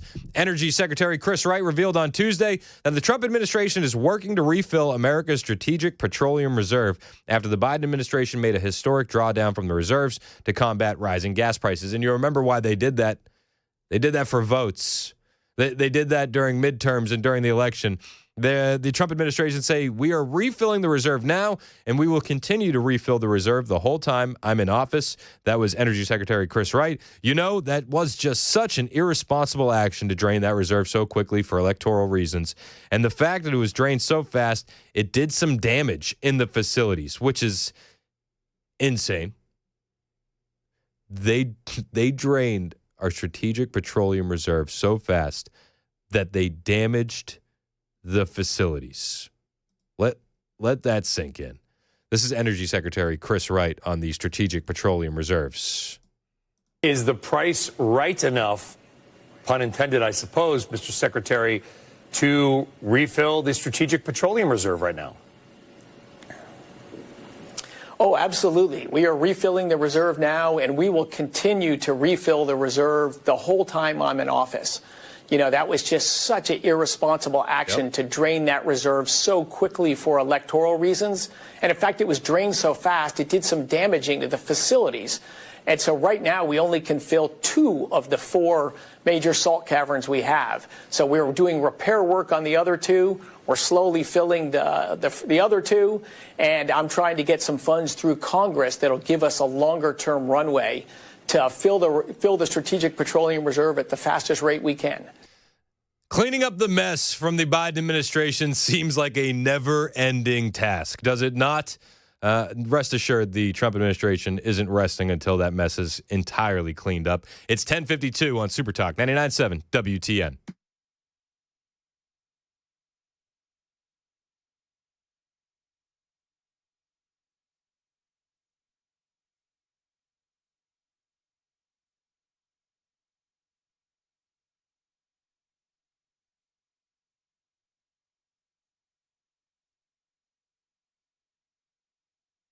Hey, what's up? It's Chris Hand, and I want to tell you about my friend Shane Ring over at Cover Nash. If you're tired of sky high health insurance costs, you need to talk to Shane Ring over at Cover Nash. He has a brand new option that could absolutely change the game for you. There's a new plan on the market that Shane can get you in on that will bring your deductible down to just $250. Yes, you heard me right.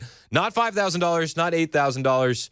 $250. The best part is you don't even have to wait for open enrollment to switch. Shane can help you switch and start saving money right now. See, Shane's been doing this for over 20 years, and he's going to shop the whole market, 75 different companies to find the best fit for your budget and health needs. Now, whether you're self-employed, between jobs, or just plain old overpaying, talk to Shane. He can easily save you 30 to 60% on your premiums. Stop the overpaying today. 615-465-0023. That's the number to reach Shane Ring. 615-465-0023. It's time for you to get affordable, quality health coverage managed by you, not the government. CoverNash.com.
All right, drivers in Murfreesboro, looks like they just cleared a crash 24 westbound before Joe B. Jackson Parkway, so that should be getting back up to speed. A Columbia University activist student is a free man. Details coming up at 11 on Super Talk 99.7 WTN. That's the one and only Ken Weaver in the newsroom. Mason Fleming is producing, and my name is Chris Hand. The show is brought to you by Better Water LLC, water filtration systems, water softeners, betterwater.com. You can listen to us anywhere, iHeartRadio, tune in, the FM dial. You can watch us, Super Talk TV. We are live, up and running on Facebook, YouTube, Twitter, and Twitch. Hit like, hit subscribe, share the show with your friends. We appreciate it when you do. A lot of the conversation today is going to be around that GDP number. The U.S. economy shrank in the first quarter.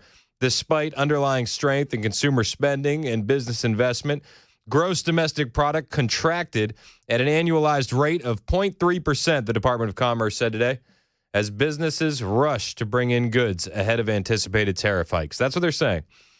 You had a lot more imports than you would have. And they say, had all things been normal, well, we might have had a 5% GDP. Now, that was an economist who was on this morning with Dan. Definitely worth a listen to go back and check out Nashville's Morning News if you're feeling so inclined. Donald Trump was just speaking about those GDP numbers. He's got a cabinet meeting going on. They're all weighing in on the first 100 days of his second term.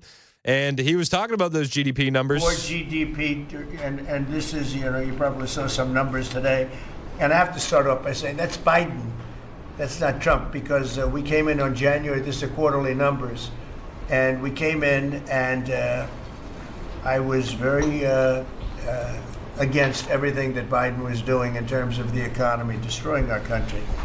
We all were. It was do the opposite of what Biden does, and it'll probably work out a lot better. In so many ways, not only at the border was more obvious, but we took over his mess in so many different ways. Core GDP, removing distortions from imports, inventories, and government spending, was up plus 3% when you add it. We had numbers that despite what we were handed, we turned them around, and we were getting them really turned around. Gross domestic investment was a whopping 22%. Now, that is a number that people are coming in at numbers. For instance, I just walked in, I heard Samsung is now, because of the tariffs, they're going to build massive facilities in the United States. If we didn't do the tariffs, they wouldn't be doing that. How many other companies have a similar story?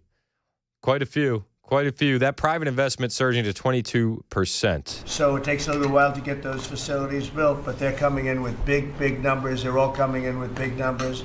We have more money being spent than at any time in the history of our country. We're up to close to $8 trillion, I think I can say. And really, it's going to be a lot higher than that. Those are just the ones that we know about. $8 trillion. I'm not going to say, but I'm not sure if Biden did $1 trillion for 4 years, $1 trillion. But we're at $8 trillion for 2 months, because let's give us a pass on the first month. We were sort of getting a little bit used to things, right? But after 2 months, we have $8 trillion. There's never been a number like that. And that includes chip companies, car companies, every form of manufacturing, high-tech companies. Nobody's ever seen anything like it.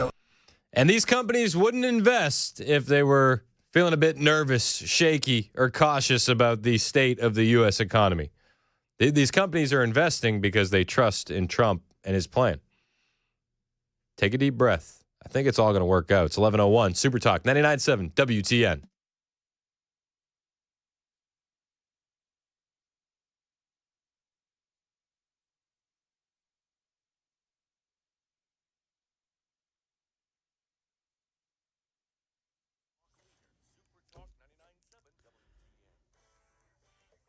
I'm Ken Weaver with your top stories. Got the full forecast in 5 minutes. A Columbia University student arrested 2 weeks ago during a citizenship interview has been ordered released from detention today. U.S. District Judge Jeffrey Crawford in Vermont ordering that Mohsen Madawi be released while his case proceeds, saying Madawi poses no flight risk. As for what Madawi says, what is happening now is a light of hope. A new report says the U.S. economy shrank for the first time since the pandemic, the GDP decreasing at an annual rate of 0.3% since the beginning of January, the first drop in 3 years. A dive into the numbers finds a 41% surge in imports from January to March, coinciding with President Trump's promise of sweeping tariffs on foreign goods. That helped to drive the GDP into negative territory for the first time in 3 years. A separate report from payroll processor ADP showed job creation slowed to just 62,000 positions last month, about half of the Dow Jones consensus. That's Jim Ryan reporting. It says stocks are trading lower. However, economists like the Heritage Foundation's E.J. Antoni says American businesses bought up lots of goods from overseas before those tariffs hit. But next quarter, because people essentially all of the stuff they would have purchased in the second quarter, they brought forward and purchased in the first quarter when it comes to imports.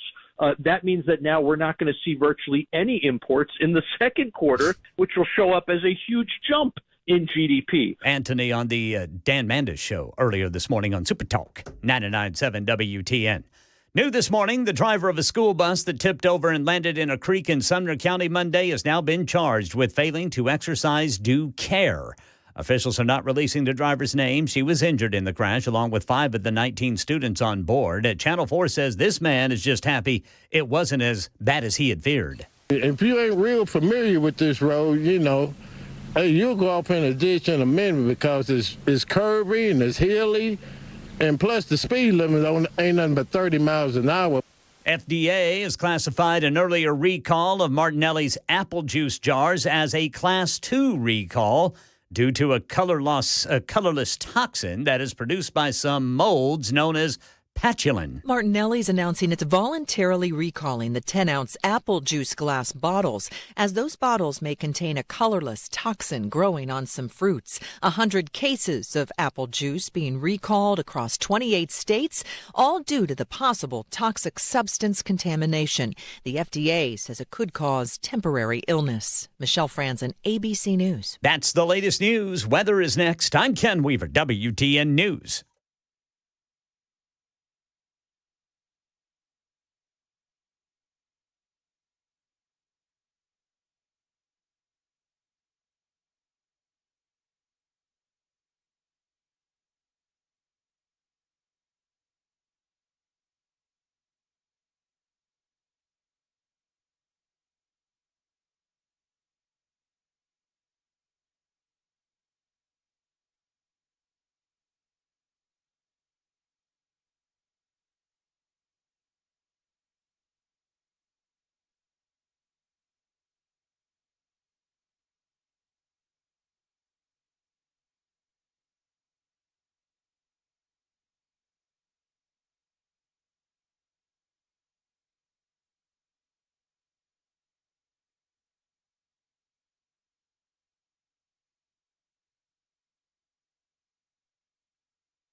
It's 11:07 on Super Talk 99.7 WTN. Hey, what's up? My name is Chris Hand. The show is brought to you by our friends at Better Water LLC. Water filtration systems, water softeners, betterwater.com. For those of you in the YouTube chat and on the text line wondering, no, Mason did not make his way in here for one of Joan Jones's cookies during the commercial break. He said that he refused. Well, here's the thing. Joan messaged me in the break.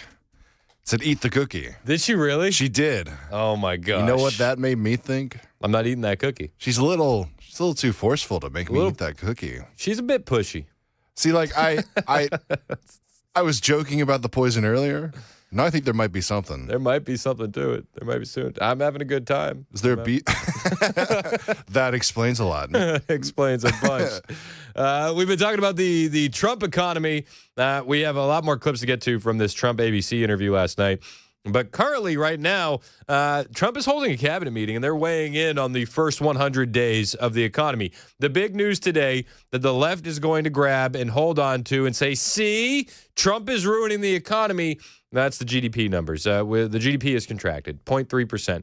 Donald Trump moments ago saying, don't look at me. Don't look at me. We started on the 20th of January. You're looking at Biden's economy. Now, the other thing he pointed to was the private investment, which has surged. $8 trillion in investments is what Donald Trump was quoting, close to $8 trillion. We've seen a 22% surge in private investment in this country since Trump took office. Many of these individuals saying we wouldn't have made this investment if it wasn't Donald Trump. We wouldn't have done it if it wasn't for Trump. And what that shows you is not an economy that's on a downturn, not an economy that's on a shaky surface. It shows you that all of these businesses, all these CEOs, all these private investments, they all know that the smart move is to invest in America right now. And Howard Lutnick expanded on that moments ago inside that cabinet meeting. I have the pleasure of running the Investment Accelerator, which gets to recruit these companies. And you've never seen anything like the companies committed to building in America. Technology companies have committed over $2.5 trillion to build in America based on your tariffs. Just let that sink in. Technology companies, based on Trump's tariffs, have invested $2.5 trillion to create the infrastructure to manufacture here in America. This should be celebrated. If Joe Biden was doing this, CNN, MSNBC, all these leftist media outlets would be celebrating it. And you know what? Rightfully so. It'd be an achievement. I know. Biden and achievement usually don't go in the same sentence. But it would have been if Biden could have done this. He couldn't. Trump has done it within the first 100 days. Right? Sovereign countries, all backing, the whole Middle East and all these countries backing their sovereign wealth funds. They all want to invest in America, and they're coming in, again, over $3 trillion committed. So just those two topics, you're at $5.5 trillion. And then you've got the whole pharma industry knows it's got to come home because America pays for all the drugs of the world. So the pharmaceuticals have to come home, right? Auto's coming home, industrial's coming home. So, you know, we've got to train, and your great Secretary of Labor together and Secretary of Education together, we're going to train the workforce to build America. It's unbelievable. We've got so much, as I travel around, the attention on the Trump Gold Card. I mean, it makes me very popular. Last night, I was out to dinner, and someone came up and said, can I buy 10? And how do I buy 10? And I'm like, that's pretty good. It's $50 million for dinner. So, you know, I was paying for my dinner. The Trump Gold Card, you remember, that's the immigration visa that is going to be $5 million. That will basically get you a pathway to citizenship. And all these individuals are going to be vetted. And if you can afford a $5 million investment in America to get yourself here, maybe you're the kind of person that we do want here. But, you know, hey, each of these individuals are going to get vetted. I know that some people are like, not a huge fan of the Trump Gold Card. Other people liked it a lot. I'm kind of in the middle. I don't really think one way or another on it. Yeah, the other opposing opinion I hear on it is, don't cartels make a lot of money? It's true. What happens if they, like, and I know we're doing a vetting process, but yeah, that would go back to the vetting. Yeah, I'm just throwing that in there. I was like, hey, don't forget, illegal people make lots of money too. A lot of money. Doing illegal things. A lot of money. El Chapo, how much money his rats were eating, the rats on his property were eating? More than I make. I can tell you that much. Absolutely. Each month, they probably were eating more money than I make in a year. That's okay. That's okay. Sorry, I said cartels. I meant terrorist groups. My bad. There you go. My bad. I'm not bitter or anything like that. Rats are eating more money than I make. But yeah, a lot of people on the fence about the gold card. Understandable. But a lot of people like it too. Yeah. The External Revenue Service, right? You've got the tariffs and the hundreds and hundreds of billions of dollars coming in to build the External Revenue Service. That our objective, of course, is to replace the Internal Revenue Service and let those outside countries trading with us, let them pay their fair share to America. And then, of course, you got rid of de minimis. And what happened is these foreign countries were sending in little packages for free and knocking out our mom and pop businesses across America. Yep. You put an end to it, and you're going to rebuild the mom and pop and the small business of America. You're their president, and I'm proud to support you. Yeah, listen, and I'm proud to have a president like this. Again, he said last night on ABC during this interview, just take a deep breath. Just pause. Everything is going to be fine when it comes to the economy, okay? This was his message to the American people and to the ABC reporter, Terry Moran. So your answer to the concern about the tariffs is everything's going to be hunky-dory?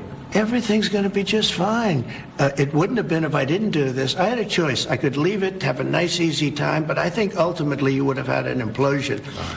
Our country had inflation that was worse than they've ever had it before. You don't mention that. Why don't you mention that? We had the worst inflation probably in the history of our country. People say 48 years, probably in the history of our country. And the inflation, just to put a bow on this, the inflation currently 0. Yep. The GDP numbers are down, and I'm sure the left-wing media is going to tell you about that all day. They're going to tell you, just scream it from the mountaintops. It's going to be on the lower third chyron of just about every TV station today. What's not going to be on that lower third chyron is the inflation numbers. We are 0%. Yeah, the GDP declined. And you can make the argument that's because people were trying to get in front of the tariffs and import a lot of goods. But the inflation, 0%. Zero. Pretty good. And the media didn't cover the Joe Biden inflation disaster with any sense of credibility. We had the worst inflation, and people were dying over the inflation. You know that. Now the grocery prices are coming down, the energy prices are coming down, gasoline's coming down. It's all heading in the right direction. Yeah, I tend to agree, and I think it's just pump the brakes, be calm, and get ready for the economic boom that is going to be coming around the corner. I think come summertime, we're going to be seeing an economic boom. Lord willing, fingers crossed, all the things. But I do tend to think that. Now, the interview starts to get a little bit more heated on this ABC interview with Terry Moran as they move on to the border. And this is a big issue for Donald Trump, an issue that he's winning on in the polls, an issue that he campaigned on, an issue that you could honestly say landed him the presidency in 2024. This past November was the southern border. And he said, we got to do the deportations, and we got to get these individuals out who shouldn't be here. And all I can say is this: if you're going to have 21 million people, and if we have to get a lot of them out because they're criminals, we're going to have to act fast. We can't. Do you think we can give 21 million trials? It's a good question. That is a great question. How much due process do these illegal aliens deserve? They didn't follow the due process on the way in. Should they get all the due process on the way out? And how much time would 21 million trials take? Let's say each trial takes 2 weeks. Is that what you want us to do? The law Give is the 21 law, million? sir. The law is the law, and you're the law sworn doesn't to say anything uphold it. about trials. No, not trials, hearings. I said These hearings. people came in, they're not citizens. They came in illegally. They came into our country illegally. And we have to get them out. There's a legal process for that. I can't, sure, and we follow the legal process. I can't have a trial, a major trial for every person that came in illegally. We have thousands of murderers that came in. They're going to murder people. They already have murdered people in our country. Right, so we have to get them out, and we have to get them out fast. Really bad guys, but in our country, even bad guys get due process, right? If people come into our country illegally, there's a different standard. These are illegal. They came in illegally. But they get due process. Well, they get a process where we have to get them out.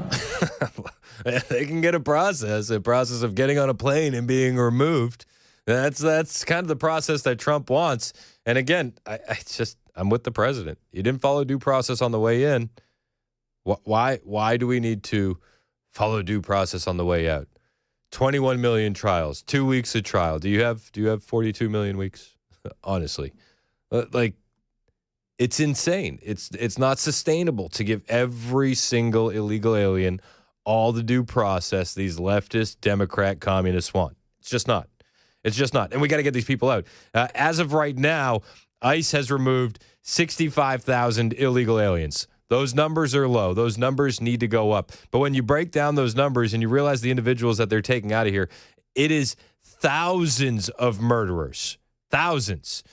By the number, out of the people that have been removed so far, over 9,000, almost 10,000 assaults convicted, almost 6,500 DUIs, almost 1,500 weapon offenses, 1,400 sex offenses, 500 murders. According to ICE, 2,288 apprehended were gang members involved with foreign terrorist organizations, Tren de Aragua and MS-13. These are good for a start, but if we want to reach the Obama-era levels of 3 million over the 8 years that Obama had, we're going to need to step this up. It's just plain and simple. These are rookie numbers, and we need to step it up. But Donald Trump, he got some pushback from Terry Moran. Everybody needs due process. Everybody does. I'm not saying a trial. I'm saying a hearing. And it's like, okay, we're mincing words at this point. And then the topic of the Maryland man came up, because why wouldn't it? It's an ABC interview. And have you heard about the Maryland man that was deported? He was a loving father. He was from Maryland. Well, he was also beating his wife and an accused gang member, and he was human trafficking, and he wasn't exactly the nicest guy. But this came up during the ABC interview. The person that you're talking about, you're making this person sound. This is a MS-13 gang member, a tough cookie, been in lots of skirmishes, beat the hell out of his wife, and the wife was petrified to even talk about him, okay? This is not an innocent, wonderful gentleman from Maryland. I'm not saying he's a good guy. It's about the rule of law. The order from the Supreme Court stands, He came into our country illegally. And the order from the Supreme Court was to facilitate getting him back here. Well, they tried to do that, and El Salvador said no. And it's tough. It's tough. We tried so hard to convince Nayib Bukele to send us back that Maryland man, and he just, for whatever reason, he said no. We tried our damnedest. But unfortunately, just wasn't enough. The conversation on ABC moved towards the president seeking out political and personal revenge against individuals from the Biden administration. Yeah, this is where the conversation went, and it got a bit heated between Terry Moran and Donald J. Trump. I'll bring you those highlights. Is Donald Trump out for personal revenge? Millions of Trump voters hope so. We'll bring you his answers when we get back. It's 11:21. Super Talk 99.7 WTN.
Did you know you're overpaying for your health and wellness products? With over 20 company-owned brands offering its members vitamins, supplements, wellness, and skincare products, you're able to save up to 70% off retail. Members Nutrition can't change your life, but we can change the way you live.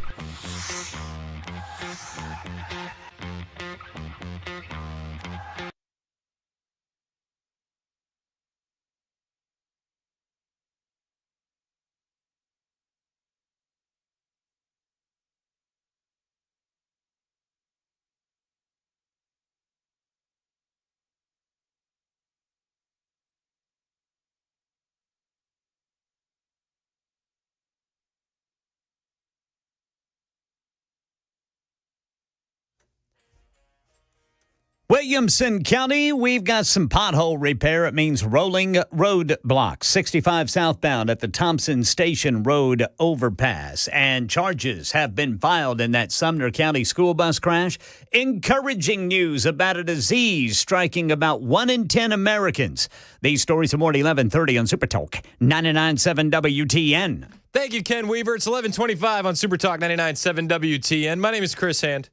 I'll tell you one thing. The one thing that I love about rolling roadblocks is when they do them in the middle of the day. Yeah, I mean, it's perfect timing. The only time better would be like in the middle of rush hour. Right. You know, so if they feel so inclined, that's when I would like them. Yeah, I don't know why those are done in the middle of the day. I mean, there may be a reason. I don't know, but I don't know. Sure does seem like something that could be taken care of overnight. Feels like it would be safer with less cars on the road. Absolutely. Less cars, less standing in the sun. It's frustrating altogether. Yeah. All right. Hey, is Donald Trump using his presidential powers to get personal revenge?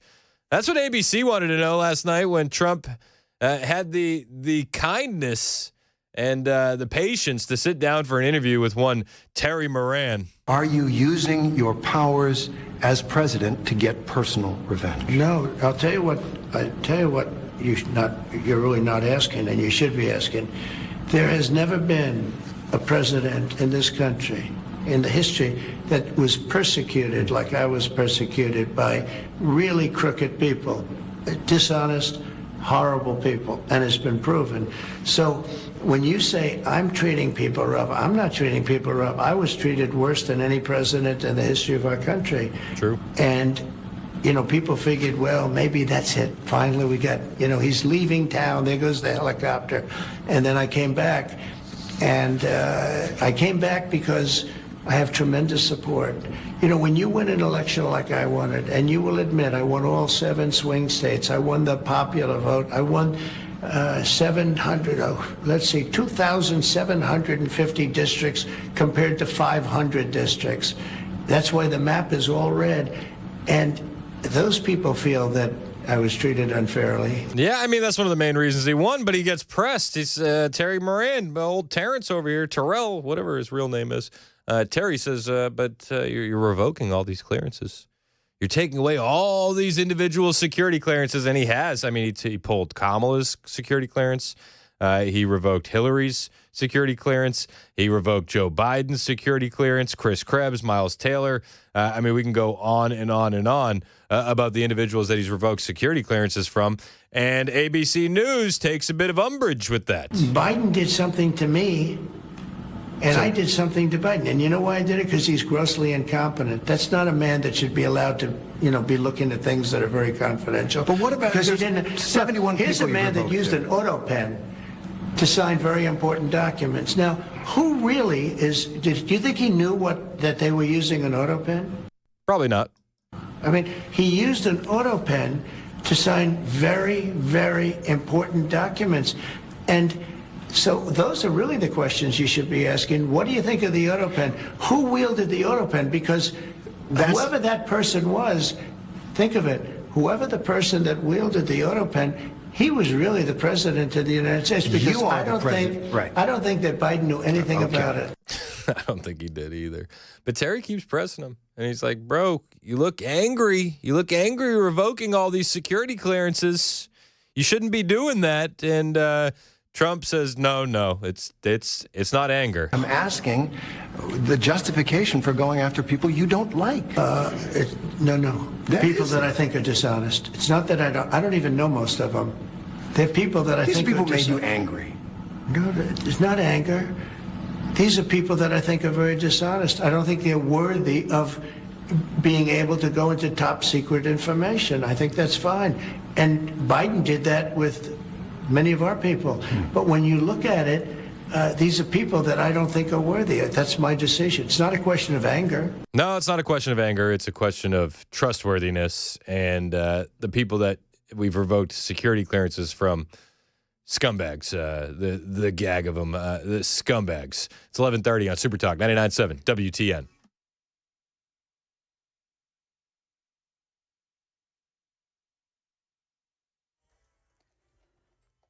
$11:30 on the dot. I'm Ken Weaver with your top stories. We are looking at the next 3 days, some off and on showers and storms. Some storms could be severe. We'll let you know if they go that way. Full forecast coming up in 5 minutes. New this morning, the driver of a school bus that tipped over and landed in a creek in Sumner County on Monday is now charged with failing to exercise due care. Officials are not releasing the driver's name. She was injured in the crash, along with 5 of the 19 students on board. Channel 4 says this man witnessed it. I thought somebody done got killed. That was the first thing on my mind. Somebody done got killed. You know, the way that bus flipped over like that. And, thank God, you know, all I can say, thank God. Now, nobody died, just injured. News about people dying from diabetes in the U.S. The CDC says those numbers have fallen to some of the lowest rates in years. Data from the third quarter of 2024 showed there were 26.4 deaths per 100,000 people from diabetes. Death rates from diabetes had peaked in 2021 at 31 deaths per 100,000 people for that year. Nearly 1 in 10 adults are diagnosed with diabetes in the United States, according to the CDC. That's about 38 million people. Swedish police say they've arrested a teenager after 3 people were shot to death at a hair salon yesterday. It happened in broad daylight, just 1 day before a spring festival in Sweden that draws more than 100,000 people. War in Ukraine. Ian Pannell says we may be within 24 hours of a mineral deal between Kyiv and the U.S. What we understand, and this is a source speaking to ABC News, is that Ukraine is ready to sign a mineral deal, that the first deputy prime minister is currently in Washington. It could happen as soon as today, but we have to wait and see. A number of outlets are reporting this, and certainly what's out there suggests that perhaps this deal will essentially cover any future assistance given by the United States to Ukraine in its ongoing conflict with Russia. That's the latest news. Weather's next. I'm Ken Weaver, WTN News.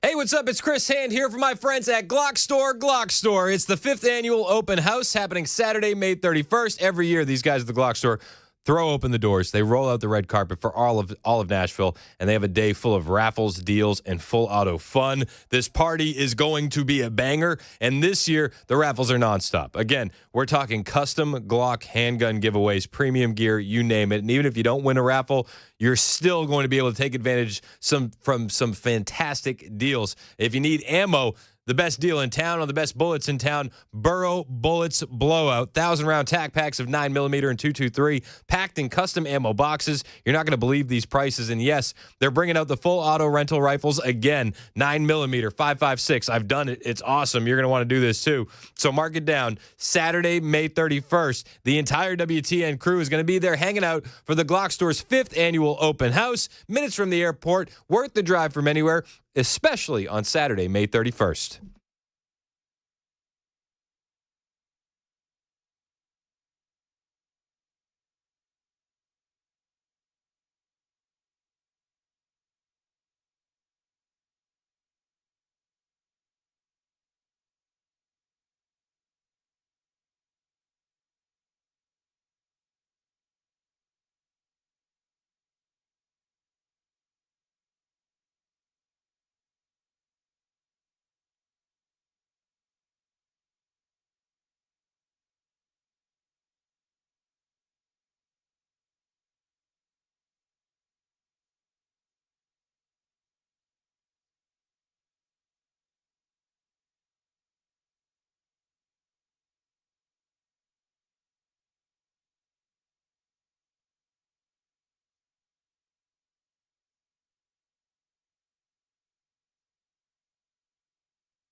What do you say to people who are concerned you are seizing too much power and becoming an authoritarian president like we haven't had before? No, I would hate them to think that.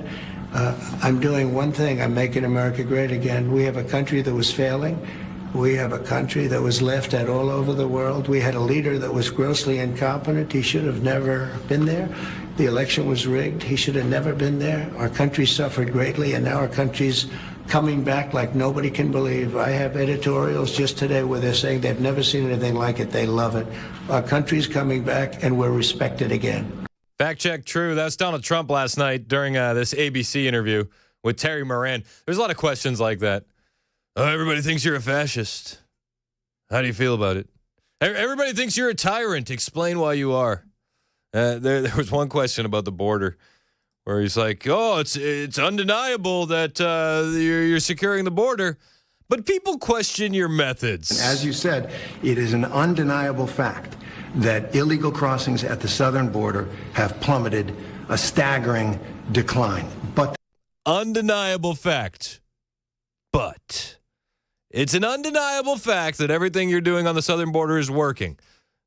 But let's find out the but.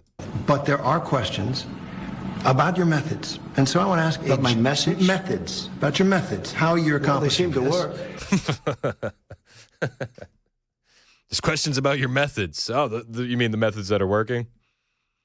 I can imagine there'd be questions. Biden needed a bipartisan border bill. Biden needed more money. Biden told us for years that there was no invasion. People question Trump's methods. Did ABC even glance over at Biden's methods? No, of course not. And then the topic of Doge came up as well, and they're questioning the Doge methods also. And Trump said, chill, dude. We're saving billions upon billions of dollars with Doge. Did Doge go too far, too fast, too reckless? No, I think Doge has been, saved $150 billion. We saved, that's a lot of money. There's also a lot of things right now under investigation, which is going to increase that amount by a lot. That's a tremendous amount of money. There were some things where, when I heard about them, I put them back, as you know. There are things that I'm considering right now putting back, but overall we've saved hundreds of billions of dollars. Well, the original promise was $2 trillion, went to $1 trillion, now to $150 billion, and heading south. You don't know what it's going to be because we have things that are at a very high level that are being looked at right now. We also found tremendous waste, fraud, and abuse, as you know. We found a lot of fraud. There was a lot of fraud. Fraudulent things were taking place. And we ended that, and those people are going to be suffering because of it. Yeah, ABC doesn't want to have the conversation about the fraud. We'll have the conversation about the fraud. Initial survey of unemployment insurance claims since 2020 revealed 24,500 people over 115 years old claimed $59 million in benefits. 28,000 people between 1 and 5 years old claimed $254 million in benefits. I keep telling my kids, listen, if you want to go to a good summer camp, you got to get some unemployment benefits coming in. Anybody can do it.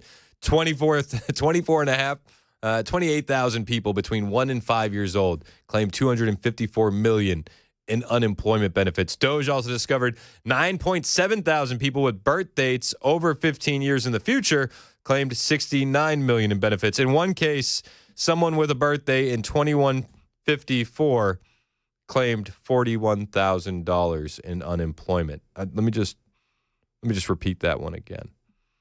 In one case, someone with a birthday in 2154 claimed $41,000 in unemployment benefits. And if you were paying attention to that clip, you heard Donald Trump say we're investigating things right now. There are investigations going on. And depending on which angle you want to take with Doge, you can go any direction with those investigations. There's a lot to investigate. Remember when Elon Musk revealed this at CPAC? In terms of the COVID payments, there was something like $200 billion of COVID payment fraud taken by fraudsters out of the country. Out of the country, yeah. That's like I think, listen, if there's going to be fraud, it should at least be domestic. Yeah. So... Yeah, let's at least have domestic fraud. This is the insanity, right? We are investigating. There is going to be massive savings, whether it comes via Congress through the budget cuts, whether it comes through Doge.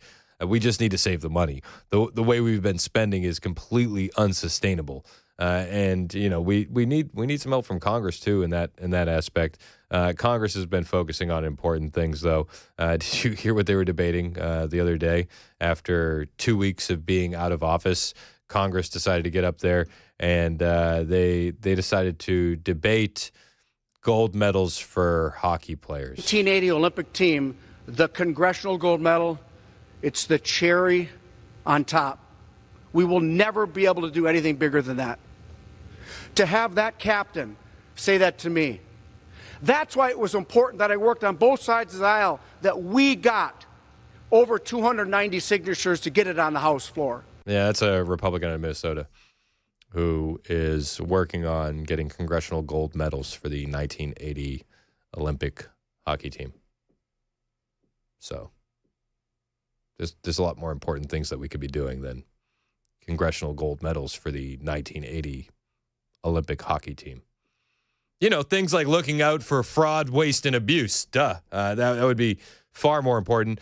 Maybe you could focus some of that time on, I don't know, trimming down the budget. That'd be nice as well. I wish that we had the same energy that we're getting from the Oval Office across Congress, yet we don't. It seems like the congressional Republicans are just as awful as we thought they were. Awesome.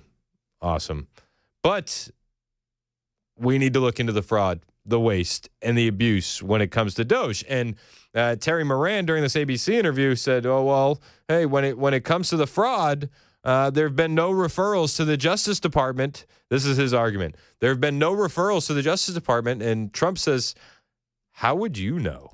A legal note fraud is a crime. There have been no referrals to the Justice Department on any. Well, you don't know that, do you? How do you know that? Have there been referrals to the? Are there criminal How referrals? would you know that there were no referrals? I think there were referrals. They generally are. There's been no investigation from the Justice Department. How do you know that? I'm asking you, sir.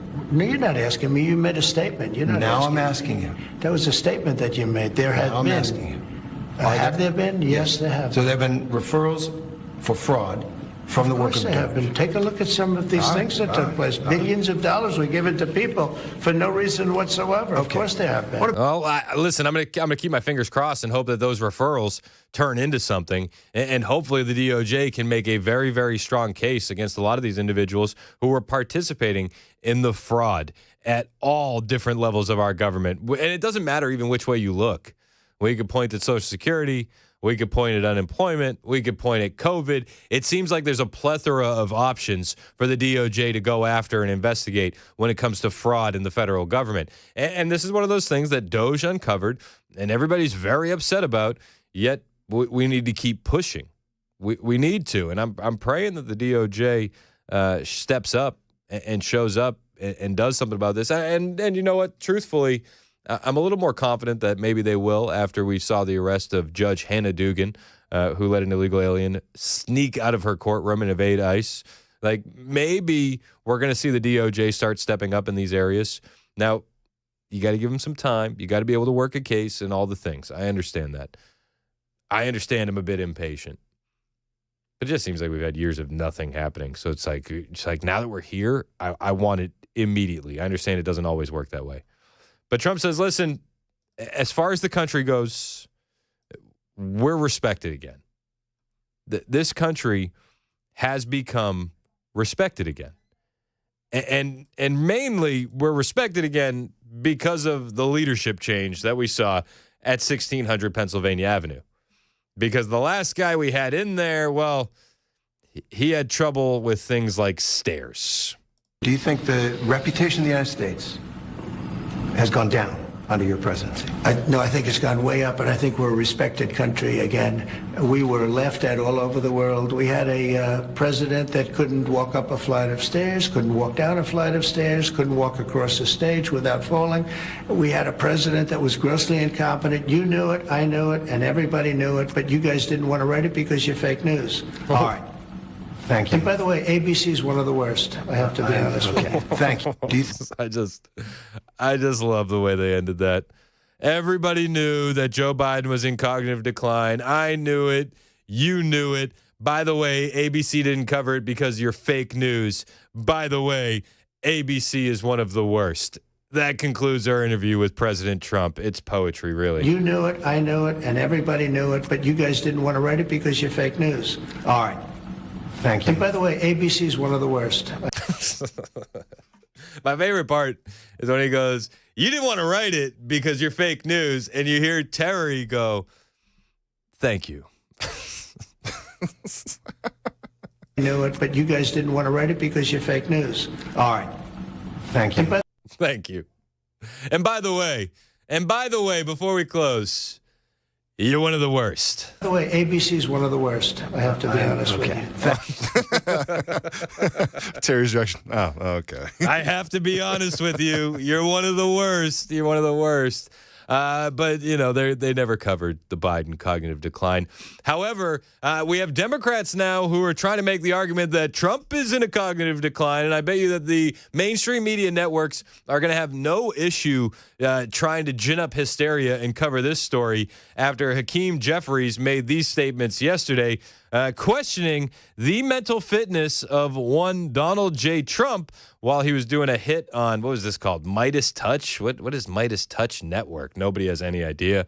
For some reason, that's the only place that would book Hakeem Jeffries to make this statement. Donald Trump spent the last year and a half questioning the cognitive ability of President Joe Biden, notwithstanding many of the legislative accomplishments that Donald Trump could only wish he got over the finish line.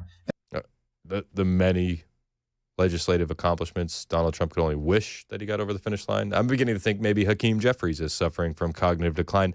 And I would ask Hakeem Jeffries, provide a list, please, of the Joe Biden accomplishments. Just bullet point those accomplishments, please, because inquiring minds would like to know.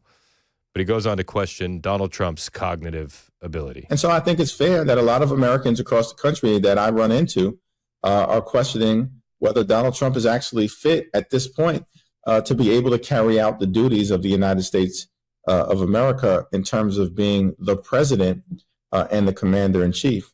Then again, we know that this is someone who has spent a lifetime lying in every aspect of his life, and he lies seamlessly. That's Hakeem Jeffries. Trump, he's a cognitively impaired liar, and he's been lying his entire life. This is going to be the new narrative from the Democrats. Wait for the pivot to be incoming.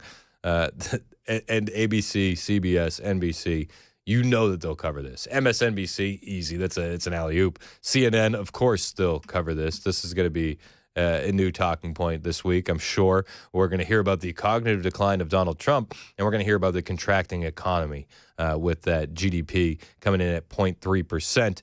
They're not going to cover the massive amounts of private investment. They're not going to cover the 0% inflation that we saw. No. Why be honest when you can twist and spin the narrative? That's what we're going to see this week, and we'll be updating you on all the lies from the mainstream media and the left as they become available. It is 11:50 on Super Talk 99.7 WTN. When we get back, we'll check in with Chad Benson, see what he's been paying attention to, what stories are on his radar, and what he's going to be talking about today on the Chad Benson Show right here on Super Talk.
Weather can change in an instant, and you need...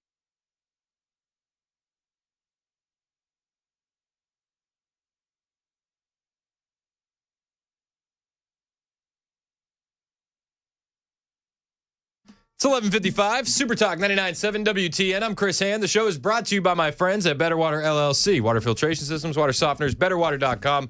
Chad Benson's in studio. What's up? And I know that you've been paying close attention to Pope Watch. Pope, it ain't easy.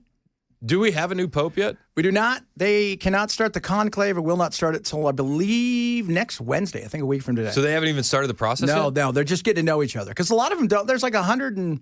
I don't know how many are eligible to vote and stuff, but I think there's 130, and most of them don't even know each other. Really? Mm-hmm. So you're telling me that this guy might still have a chance? As Pope? I'd like to be Pope. That would be my number one choice. No, I don't know. I have no preference. He would like to be Pope. The first Pope-President combo. Who says no? He would be, absolutely. What do you mean? What? No, I'm not riding around in that stupid mobile. God saved me in Pennsylvania. I don't know any other candidates who God personally saved. Except for... He is, the fact that they asked him that was hilarious. I'm like, oh. So good. Pope Trump. Pope Trump. Make Trump Sell Pope. those T-shirts. Make Pope great again. How big's the hat? I'm not wearing a hat. I would be Pope. I would do that. As Pope? I'd like to be Pope. I'd like to be Pope. Who says no? Who says no? Do Catholics get up in arms about this? I don't think he's, I don't think he's anything, but... Are people upset about the joke? Have you heard anybody being upset that he even joked about it? There might be a few Catholics out there. They get upset all the time when we talk about Pope and stuff. Yeah. Because Pope ain't easy. It's not. It's not. It's going to be interesting to see how they handle this because there is obviously, are they going to go more to the left, more old school conservative? But there's a lot of people that want to try to separate all the stuff that happened in the church and people that were around, even if they didn't contribute, but to try to get the stink off of all of the child sex abuse and look for somebody younger. But they're not going to go with a 40-year-old. No, you can't. No. You can't go. But, I mean, you would imagine that they would almost have to go more conservative because of, well, the book they claim to follow. That's kind of the instruction manual. But I do envision them going with another leftist kind of pope that says, hey, you need to take in all the migrants and make sure you lock our gate at the Vatican on your way out. Yeah, because they're trying to expand their tent. People aren't going to... The Catholic Church is not expanding their tent in anywhere in the Western world, right? Like maybe in parts of Africa and Asia and stuff. But the Catholic Church isn't. The Catholic Church isn't. There is real revival happening in Christianity, but I think one of the issues with the Catholic Church is that you've alienated a lot of men. Oh, yeah. It's the Christianity should be a symbolism of strength, and I think in a lot of communities it's viewed as like a weakness. Or it's the Catholic Church in particular it's viewed as a no, right? Like everything's a no. It's very old school. It's, the younger generation's not interested in up, down, and, the piety of it all. They're not interested in that. And so they're trying to expand and figure out how they can try to grow in the Western world where, like you said, Christianity's expanding. There is, and I was reading an article yesterday about Gen Z is going to church way more than the millennials. And that's because every generation rebels. And there's nothing more rebellious right now than deciding to get married, not have sex outside of marriage, and be a conservative Christian. Yeah. So that's but they're not going to the Catholic Church. No. And that's an issue. And the other thing is, too, a lot of young people look at the Catholic Church, they think hypocrisy, and they think after what happened with all of the stories they've heard their parents tell, I don't think they want any part of that. That's what made me run away from the Catholic Church. I was about to be confirmed when I was 18 in Boston, and then that scandal broke out. And I went, not really interested in being on that team. No. And the way they continued to hide it, and every year there's a new diocese is like, all right, we're going to sell everything and pay off, 75 people. Pope, it ain't easy. It ain't easy, baby. What do you got coming up on the show today? We've got some stuff about Mount Everest, new rules about Mount Everest. We're going to talk a little bit about the economy probably, and your buddy Charlie Kirk. All right. We're going to talk about the Unblank America. Did you see that? Yes. Did you see the Zoom call? We've been talking about it a lot. Did you see the Zoom call? I have not seen the The Zoom greatest call of all time. I can't believe. Charlie should play it on loop. Really? It is the greatest. All right. I'm going to have to go find that and check it out. Chad Benson's in next. Don't forget, Donald Trump, not just a president, he wants to be your pope, too. As Pope? Yeah. I'd like to be Pope.